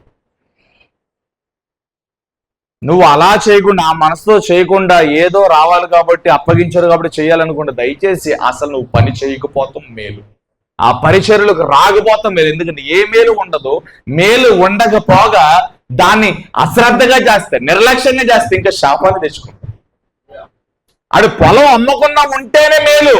పొలం అమ్మి కొంత ఇంట్లో దాచిపెట్టుకుని అపోస్తల పాదములు కనిపెట్టి అబద్ధం ఆడాడు, అది శాపంగా మారాడు. అసలు పొలం అమ్మకపోతే అడిగింది ఎవడం? చెప్పండి. పొలం ఎవడమ్మన్నాడు? పొలం నేను అమ్మన్నారా? అపోస్తలు ఉన్నా అందరూ అమ్ముతున్నారు కదా, అందరూ మెచ్చుకుంటున్నారు శిష్యుల చేత, అందరూ కొనియాడబడుతున్నారు. అబ్బా ఈడు ఎంత అమ్మేసాడు, ఎంత తీసుకొచ్చాడు. ఆ టైంలో అది నియమం. అది అపోస్తుల పాదం మీద పెట్టినప్పుడు వారి సేవా పరిచర్యకి ఎంత కావాలో అందించుకుని మిగతాదంతా కూడా ఏం చేశారు, పంచిపెట్టారు. వారి అక్కర కొలత పంచిపెట్టారు. ఇవాళ కొంతమంది గొప్ప మేధావులైన బోధకులు సేవకులు బయలుదేరి దశంభాగాలు తీసుకుంటే తప్పు, కానుకలు తీసుకుంటే తప్పు, వాళ్ళు తీసుకుని పంచిపెట్టారు, మీరు ఎందుకు పంచిపెట్టకుండా మీరు ఇల్లు కార్లు కొనుక్కుంటున్నారు అని అంటున్నారు. హల్లెలూయా. నిజంగా దేవుని భాగాన్ని దేవుని సన్నిధిలో ఖర్చు పెట్టకుండా ఇల్లు కార్లు కొనుక్కుని వాళ్ళు 4 తరాలకు సంపాదించేసుకుంటే వాళ్ళంతా భ్రష్టమైన సేవకులు మరొకరు లేరు. దేవుని దగ్గర వాళ్ళు లెక్క చెప్పుకుంటారు. వాళ్ళని నువ్వు క్వశ్చన్ చేయొద్దు. హల్లెలూయా. దశమ భాగము, కానుక, ప్రథమ ఫలాలు ఇవన్నీ వాక్యంలో ఉన్నాయి. ఇవన్నీ నియమావళిలో జరగాలి. ఇచ్చినోడు దీవించబడతాడు, ఎవనోడు దీవించబడ్డ అంతే. హల్లెలూయా. ఆమేన్. ఎవరిని క్వశ్చన్ చేయడానికి వీల్లేదు. నువ్వు దేవునికి ఇస్తున్నావు, ఆ దైవజనుడు దాన్ని కరెక్ట్గా వాడుతున్నాడా లేదా దేవుడు చూసుకుంటాడు. ఎందుకంటే నువ్వు ఇచ్చిన కానుక, నువ్వు ఇచ్చిన పరిచర్యకి ఇచ్చిన అది నీ రక్తము, నీ చెమట, అది దేవుడు నాకు ఇచ్చాడని దేవుని భాగాన్ని దేవునికి తీసుకొచ్చి నువ్వు నమ్మకంగా ఇచ్చేసావు. దాన్ని ఎలా వాడాడో దాని గురించి లెక్క దైవజనుడు చెప్తాడు. దేవుడు ఊరుకోడు, దైవజనుడు పట్టుకుని తోలు చేస్తాడు కరెక్ట్ గా లేకపోతే. 2 తీర్పులు ఉంటాయి సుమా దైవజనుడికి. హల్లెలూయా. కాబట్టి ఒకరిని క్వశ్చన్ చేయొద్దు. అన్నయ్య అది అడుగుతాడు, ఇది అడుగుతాడు, దశంభాగం గురించి చెప్తాడు. వాక్యంలో ఉన్నాయి. దశంభాగమైనా, కానుకైనా, ప్రథమ ఫలాలైనా నీ ఆస్తిలో భాగం ఇవ్వాలి, నీ చేతి పనిలో భాగం ఇవ్వాలి, నిన్ను నువ్వే దేవునికి భాగం అర్పించుకోవాలి. అన్ని చాలా రకాలైన విధి విధానాలు ఉన్నాయి బైబిల్లో. నీకు ఎంతవరకు సాధ్యం అంతవరకు దేవునికి ఇచ్చుకుంటాం. దేవునికి నమ్మకంగా వెళ్ళిపో. దీంట్లో బలవంతాలు ఏమి ఉండవు. హల్లెలూయా. ఇచ్చినోడి దగ్గర తీసుకుంటే ఎవనోడి దగ్గర మానేస్తాం. అందరు కొంతమంది సేవకులు నెల వచ్చిందంటే శాలరీ పడే టయానికి వెళ్ళిపోయి దశంభాగం ఇవ్వని చెప్పి అడుక్కుని తీసుకునే వాళ్ళు చాలా మంది నాకు తెలుసు. మన అలా ఉన్నది. ఎవడన్నా ఇస్తే చేతికి ఇస్తే తీసుకుంటాం, లేదా పెట్టలేస్తే ప్రార్థన చేసి తీసుకుని పరిచర్యకి వాడతాము. ఇవ్వకపోతే ఇవ్వలేదని చాలా మంది దశంభాగం ఎవరు. మిమ్మల్ని ఎప్పుడైనా మీరు దశంభాగం ఎవరేంటి అందరు ఇస్తున్నారు, సంఘంలో ఎంత కాలం నుంచి ఉన్నాం, సంఘంలో ఉన్న లోటుపాట్లు నీకు తెలియదా, ఎందుకు దశంభాగం తేవాని పర్సనల్గా ఫోన్ చేసామని అడిగానా? సంఘంలో పోని పర్సనల్గా పిలిచాను నన్ను అడిగానా? నువ్వు ఇస్తే అంటే ఇవ్వకపోతే ఏంటి? నువ్వు ఎంతవరకు నువ్వు ఇస్తేనే దేవుడు నడిపించాడా? నువ్వు ఇచ్చినా ఇవ్వకపోయినా నిన్ను దేవుని ప్రేమతో ప్రేమించుకుంటూ సంఘ సభ్యులు ముందుకు వెళ్ళిపోతావు. ఇచ్చేది ఏముంది, యజమానికి లెక్క చెప్పుకుంటా, నాకెందుకు కాదు. హల్లెలూయా. ప్రైజ్ లార్డ్ చెప్పండి. హల్లెలూయా. కాబట్టి ఎవరిని అలా క్వశ్చన్ చేయొద్దే. నిన్ను నువ్వే సజీవ యాగంగా దేవునికి అప్పగించుకో. దేవుడు ఏది చెప్పాడు అది చేయండి. దేవుడు విడిచిపెట్టమన్నది విడిచిపెట్టండి. దేవుని కోసం బ్రతకండి. హల్లెలూయా. చదిలే తల్లి చెప్పండి. హల్లెలూయా చెప్పండి. కాబట్టి దేవుని పరిచర్యలు నమ్మకం అండి. నేను పరిచర్య ధర్మంలో వాడబడాలి. ఎవడైతే పరిచర్య ధర్మంలో నమ్మకంగా ఉంటాడో నెక్స్ట్ దైవజనుడు వాడే. రాసుకోండి. పరిచర్యలో నమ్మకంగా ఉన్నవాడు, నమ్మకంగా పనిచేసిన వాడు, శక్తి కొలది పనిచేసిన వాడు, నీ శక్తిని బట్టి నమ్మకంగా ఇది దేవుని పని, ఇది దేవుని పొలం, దేవుని పొలములో నేను నా భాగం, నేను నా పని నేను చేస్తున్నానని ఆలోచనతో పనిచేసిన వాడిని రాబోతున్న రోజుల్లో తన యథార్థతను బట్టి దేవుడు ఖచ్చితంగా వాడుకుంటాడు. అస్సలు దాటిపోడే. దేవునికి నమ్మకంగా పనిచేసేవారు కావాలి. అదేనా నమ్మకంగా పనిచేసేవారు దేవుడు వదిలిపెట్టాడు. హల్లెలూయా. ఇప్పుడు నాకు 1 ఎకరం పొలం ఉంది, దాంట్లో 10 మంది కూలీలను పిలిచా. లేకపోతే 10 సెంట్లు స్థలం ఉంది, దాంట్లో నేను చర్చి కట్టుకోవాలి. చర్చి కట్టుకుంటే 10 మంది టాపీ వాళ్ళకి పిలిచాను. వాళ్ళని నేను గమనిస్తూ ఉంటా. ఎవడు ఒళ్ళు బద్ధకంగా చేస్తున్నాడు, ఎవడు చక్కగా చేస్తున్నాడు, ఎవడు బాధ్యతగా చేస్తున్నాడు చూస్తాను. 1-2 రోజులు వాళ్ళని చూసి ఏం చేస్తానంటే, బాబు మీరు రావద్దులే బ్రదర్, ఎన్ని రోజులైనా పర్లేదు మీరే చేయండి అని చెప్పి బద్ధకంగా, లేజీగా, అశ్రద్ధగా చేసేవాడిని ఏం చేస్తానంటే నేను పనుల నుంచి తీసేసి నమ్మకంగా చేసే వాళ్ళకి మిగతా పని కొట్టు. 4 రోజులు ఎక్కువైనా పర్లా నువ్వే ఇల్లు కట్టు, 4 రోజులు ఎక్కువైనా పర్లా నా పొలాన్ని నువ్వే చూసుకొని నమ్మకస్తులుగా నేను పొలాన్ని అప్పగిస్తాను, నమ్మకస్తులకి ఇంటి పని అప్పగిస్తా, నమ్మకస్తులకే బరువు బాధ్యతలు అప్పగిస్తా. దేవుని పని కూడా అంతే. తిని సుఖపడి ఫ్యాన్ కింద ఏసీల కింద కూర్చుని మొదటి స్థితిని మరిచిపోయి ఇష్టానుసారంగా ప్రవర్తించే వారిని దేవుడు ఏమి చేయలేడు. వారు లేజీతనాన్ని బట్టి, వారు దేవుని కంటే ఎక్కువ సుఖానుభవాన్ని అనుభవించే స్థితిని బట్టి దేవునికి వారు లెక్క చెప్తారు. మనం క్వశ్చన్ చేయొద్దు అంటున్నా. మనం ప్రశ్నించి ఆ శాపం మనం ఎందుకు తెచ్చుకోవడం? సౌలుని దేవుడే దావీదు చేతికి అప్పగించాడు. ఒక్క పోటు పడితే సచ్చూరుకుంటాడు సౌలు. కానీ దావీదు కత్తి చేతిలో ఉన్న పక్కనున్న వారు ఏసే అన్న ఏలా వస్త్రపు చెంగును కోసి గౌరవించాడు. అతడు అభిషక్తుడు. లెక్క దేవుడు చూసుకుంటాడు. అందరి లెక్క దేవుని దగ్గర ఉంది. మన ఎందుకు కంగారు పడి మన లెక్క మనం చూసేసుకోవడం అని చెప్పి చాలా వివేకంతో ప్రవర్తించాడు అక్కడ దావీదు. మనం కూడా అంతే వివేకంగా. దేవుని పని భయం ఉండాలి, దేవుని పరిచర్య భయం ఉండాలి. దేవుని మందిరానికి వచ్చి అమ్మో ఇది దేవుని మందిరము, వేరే అనవసరమైన మాటలు మనం మాట్లాడకూడదు. దైవికమైన మాటలు మాట్లాడాలి. ఇద్దరు వ్యక్తులు మాట్లాడుతున్నప్పుడు దేవుడు మనల్ని చూస్తున్నాడు, దేవుడు మన మాటలు వింటున్నాడు. పలికే ప్రతి మాట సత్యమే పలకాలి, అబద్ధం పలకూడదు. మంచిగా మనం మాట్లాడాలి. ఒకరికొకరు పురుగొలుపుకోవాలి. ఒకరి ఏడలో ఒకరు ప్రేమ కలిగి ఉండాలి. ఒకరి ఏడలో ఒకరు బాధ్యత కలిగి ఒకరి కోసం ఒకరు ప్రార్థన చేసుకోవాలి, చెప్పాలి. ఇలాంటి మాటలు మీరు ఎప్పటికప్పుడు నేర్చుకోవాలి. ఇంట్లో ఏదైనా సమస్య ఉందనుకో, సిస్టర్ మీ ఇంట్లో సమస్య ఉంది కదా, ఇంకిద్దరు ముగ్గురితో మన సంఘంలో మాట్లాడుకుని అన్నకి దైవజనుడికి ఒక మాట చెప్పి అవసరమైతే ఈ ఇష్యూ గురించి మేము కూడా మీకు సపోర్ట్ చేసి ప్రార్థన చేద్దాం. మనందరం కాన్ఫరెన్స్ లో ప్రే చేసుకుందాం. ఈ విషయాన్ని అన్న దగ్గర తీసుకెళ్ళి, అన్న ఈ ఇంట్లో ఈ సమస్య ఉందన్న, ఇదిగో మేము నలుగురు ఈ సమస్య కోసం మేము ప్రార్థన చేస్తున్నాం, మీరు కూడా ఈ విషయాన్ని ప్రార్థన చేయండి అన్న అంటే ఎంత బాగుంటది. ఇలాంటి వాళ్ళు ఎక్కడున్నారు? ఒక ఇంట్లో సమస్య ఉంది, నలుగురు వ్యక్తులు ఆ సమస్య గురించి కాన్ఫరెన్స్ లో ప్రే చేసుకోండి. ఆ సంగతి దైవజనుడి దగ్గర తీసుకురా, నాన్న ఈ సమస్య ఉంది, ఇంట్లో ఈ బాధ ఉంది, ఈ ఉంది, చాలా క్లిష్ట పరిస్థితుల్లో వాళ్ళు ఉన్నారు. ఈ క్లిష్ట పరిస్థితిని దేవునికి అప్పగిద్దాం. వాళ్ళకి కొద్దిగా ప్రేయర్ సపోర్ట్ ఇవ్వాలన్న విషయం మీ దగ్గర తీసుకొచ్చాను, మీరు కూడా ప్రార్థించండి అన్న, మేము కూడా వాళ్ళకి ప్రేయర్ సపోర్ట్ ఇస్తామన్నా. అద్భుతం కదా. నువ్వు ధనంతో చేయలేని పోయిన సాయం, ఓ రూపాయి ఇవ్వలేని సాయం, మాటతో చెప్పలేని సాయం, కనీసం ప్రార్థన రూపంలో చేస్తే ఆ కార్యం మీద దేవుడే చేస్తారు కదా.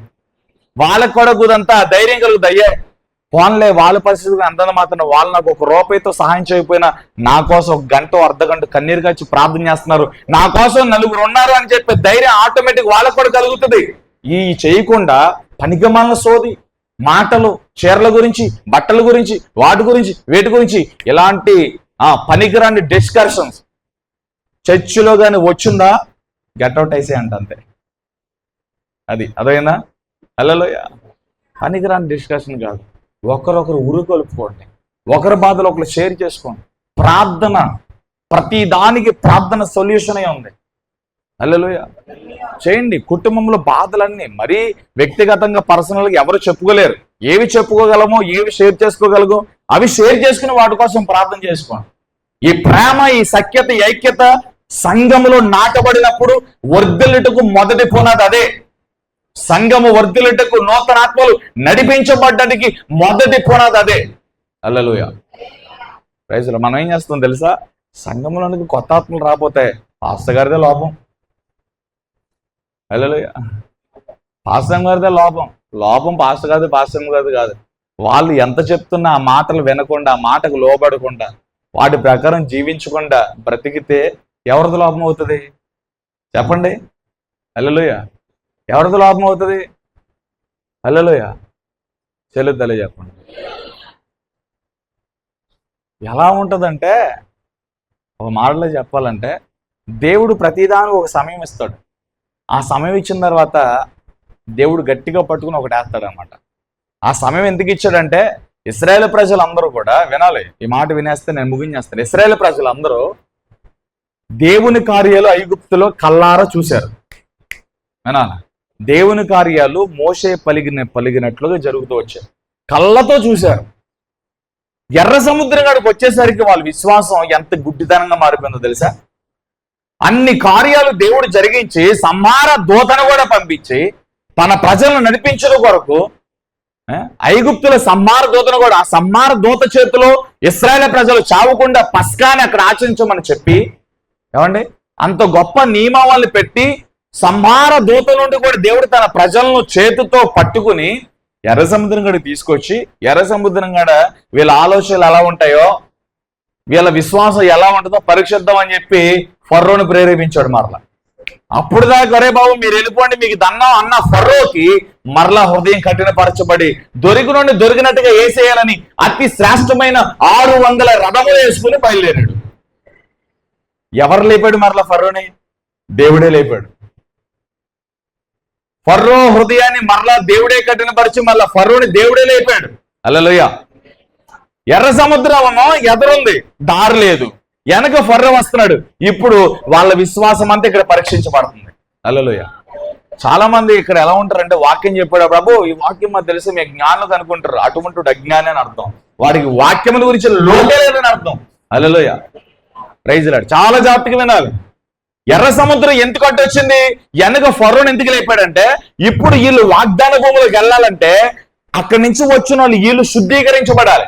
వీళ్ళు ఎలాంటి వాళ్ళో నాకు తెలియాలి, అందుకని వీళ్ళని ఒకసారి పరీక్షిద్దాం అని చెప్పి కాంప్రమైజ్ అయిపోయి కొడుకుని పోగొట్టిన బాధతో ఉన్న ఫరోతో దేవుడు మాట్లాడి, నువ్వు ఒకసారి వెళ్ళు మా వాళ్ళ దగ్గరికి అన్నాడు. హల్లెలూయా.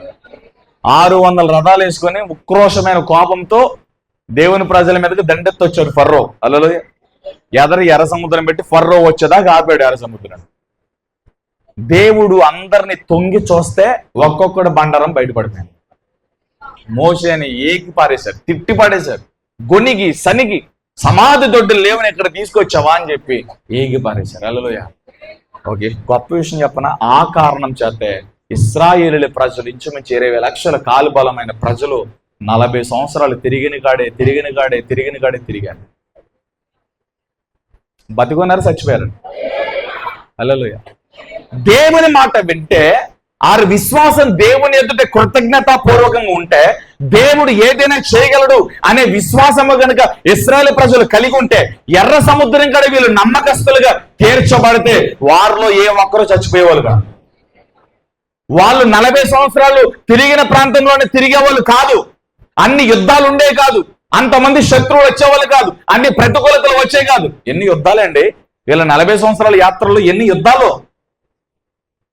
ఎన్ని పోరాటాలు, ఎన్ని ప్రతికూలతలు. ఎందుకని వాడిని సరిచేయడానికి. చాలా మంది దేవుని మాట వెనకపోతే ఎలాంటి అరణ్య జీవితంలోకి వెళ్తారు. చాలా మంది దేవుడు తిప్పుతాడు, నువ్వు సెటరేట్ అయ్యే వరకు ఆ లోపల ఉన్న కొవ్వంతా కరిగించేస్తూ ఉంటాడు అన్నమాట దేవుడు. సాత్వికము దేనతో వచ్చి బాబు అనేక దేవుడు తప్ప నాకు ఏది లేదనే పరిస్థితి వచ్చే వరకు అరణ్యంలో తిప్పి తుక్కంత రాగికొట్టి వ్యర్థమైనది, వేస్ట్గా ఉన్నాయి, ఉపయోగం లేని వాటన్నిటిని, అది మనుషుల రిలేషన్లో డబ్బులు లేకపోతే పేరు ప్రఖ్యాతులు అన్నిటినీ దేవుడు పక్కన పెట్టి అసలు నిన్ను మొత్తం నలగగొట్టి సారమంతా బయటకు తీసే వరకు దేవుడు నిన్ను తుక్కు రాగొడుతూ ఉంటాడు. హల్లెలూయా. ఆ శ్రమలో, ఆ వరవల్లో నలిగి అనేకమైన పాఠాలు నేర్చుకుని దేవుని కృప ఏంటో పూర్తిగా అవగాహన వచ్చే వరకు దేవుడి నిన్ను అరణ్యంలో నడిపిస్తాడు. దేవుడు అంటే ఏంటో, ఆయన పని అంటే ఏంటో, ఆయన సేవ అంటే ఏంటో, ఆయన పిలుపు అంటే ఏంటో, ఆయన అభిషేకం అంటే ఏంటో, ఇవన్నీ ఒక క్లారిటీ వచ్చిన తర్వాత, ఒక భయం వచ్చిన తర్వాత, దేవుడు అంటే ఏంటో నువ్వు తెలుసుకున్న తర్వాత, యెహోవా ఉత్తముడని రుచి చూసి తెలుసుకున్న తర్వాత అప్పుడు నిన్ను దేవుడు బయటికి తీసుకొస్తాడు. అప్పుడు దాకా దేవుడు నేను పాఠాలు నేర్పించడానికి రుద్దుతాడండి. మీరు రుద్దుతారు చూసారా, చేపల కూర వండేటప్పుడు చేపను బండ మీద వేసి బర్రా రుద్దుతా పొలుసులను ఓడితే చూసావా, ఆ పొలుసులని అహము దేవునికి వ్యతిరేకమైనవి ఏమైతే ఉన్నాయో అవన్నీ కూడా పొలుసుల రూపంలో బయటకు వచ్చారు. అవి వచ్చే వరకు దేవుడు రుద్దుతానే ఉంటాడు అన్నమాట. హల్లెలూయా. కాబట్టి ఒక మనుషుడు దేవుని చేత విరవబడుతున్నప్పుడు, రుద్దబడుతున్నప్పుడు వాడు ధన్యుడు అని అర్థం. హల్లెలూయా. వాడు దేవుని చేతులు అనేకమైన పాఠాలు నేర్చుకుంటున్నాడు అని అర్థం. ఆమేన్. హల్లెలూయా. గట్టిగా చెప్పండి. గట్టి నా మాటలు ముగిస్తూ ఉన్నా. దేవుడు ఏది చెప్పాడో అదే చేయండి. ఈరోజు మనతో మాట్లాడిన మాట అదే. దేవుడు నీకు ఏదైతే విడిచిపెట్టమని చెప్పాడో అది విడిచిపెట్టే. చాలా రకాలుగా నువ్వు వాక్యం చదువుతున్నప్పుడు దేవుడు నీతో మాట్లాడతాడు. దేవుడు ఏది విడిచిపెట్టమన్నాడు ఆ రోజు టైమింగ్, ఆ రోజు డేటే. ఇదిగో నేను ఈ వాక్యం చదువుతున్నప్పుడు దేవుడు నాతో మాట్లాడాడు, ఇది విడిచిపెట్టమన్నాడు. ప్రభా ఇది విడిచిపెట్టడానికి కృపయు. హల్లెలూయా. ఈరోజు వాక్యం ద్వారా దేవుడు నీతో మాట్లాడా, టైమే, డేటే. దైవజనుడు నా పేరు రాయి షారునాన్న ద్వారా దేవుడు నాతో ఈ మాట మాట్లాడాడు. హల్లెలూయా. రాసి దాని గురించి ప్రార్థించు. కళ ద్వారా, దర్శనం ద్వారా దేవుడు నీతో మాట్లాడా, పలానా టైంలో నాకు దేవుడి కళ ఇచ్చాడు, ఈ దర్శనాన్ని ఇచ్చాడు, దీన్ని బట్టి నేను విడిచిపెట్టాలి దేవుని కార్యం. ఏదో ఫోన్ ట్రోల్ చేస్తున్నాం, ఏదో ప్రవీణ్ అన్న, ఏసన్న గారు, ఇంకోలో ఏదో సేవకుడు దేవుడు నీతో మాట్లాడు, పలానా దైవజనం నుంచి పలానా టైంలో దేవుడు నాతో, ఇది నేను విడిచిపెట్టాలి. దేవుడు ఏ రూపంలో, అనుకోని రీతిలో, అనుకోని సమయంలో దేవుడు తన మాటను మనతో మాట్లాడినప్పుడు ఆ మాట విని దానికి వణికి లోపడితే చాలా ధన్యవాదం. హల్లెలూయా. దేవుని మాట వినకుండా అంతా నాకు తెలుసు అనుకుని, నేను పెద్ద జ్ఞానిని అనుకుని, నాకు అభిషేకం ఉందని, దైవజనుడితో సంబంధం లేకుండా నా ఇంటి నేనే చక్కబెట్టేసుకుంటా, నేనే ప్రార్థన చేసుకుంటా అని ఒకవేళ నువ్వు వెళ్ళిపోతాయి. అందరూ ఏలేలా చూపించాను, ఎలా పెట్టాను, నీ వేలుతో నువ్వు కన్నుగుడ్డు నువ్వు పొడుచుకుంటున్నావు అని అర్థం. హల్లెలూయా. నియమము ప్రతిదానికి దేవుని మీద ఆధారపడాలి. దేవుడిచ్చిన దైవజనుడికి ప్రతిదీ సంప్రదించి ఒక ఆలోచన నువ్వు తీసుకోవాలి, ప్రార్థన చేయించుకోవాలి. మూడోదిగా నువ్వు చేయాల్సిన పని దేవునికి నమ్మకంగా, క్రమానికి నమ్మకంగా, సేవకుడి నమ్మకంగా నువ్వు వెళ్ళాలి. ఈ క్రమంలో నువ్వు ఉన్నప్పుడు దేవుడిని దీవిస్తాడు. ఈ మాటలన్నీ పరిశుద్ధాత్మ దేవుడు మన బ్రతుకులో స్థిరపరిచి ఫలింపు చేయగలరు. అందరూ కూడా లేచినారు.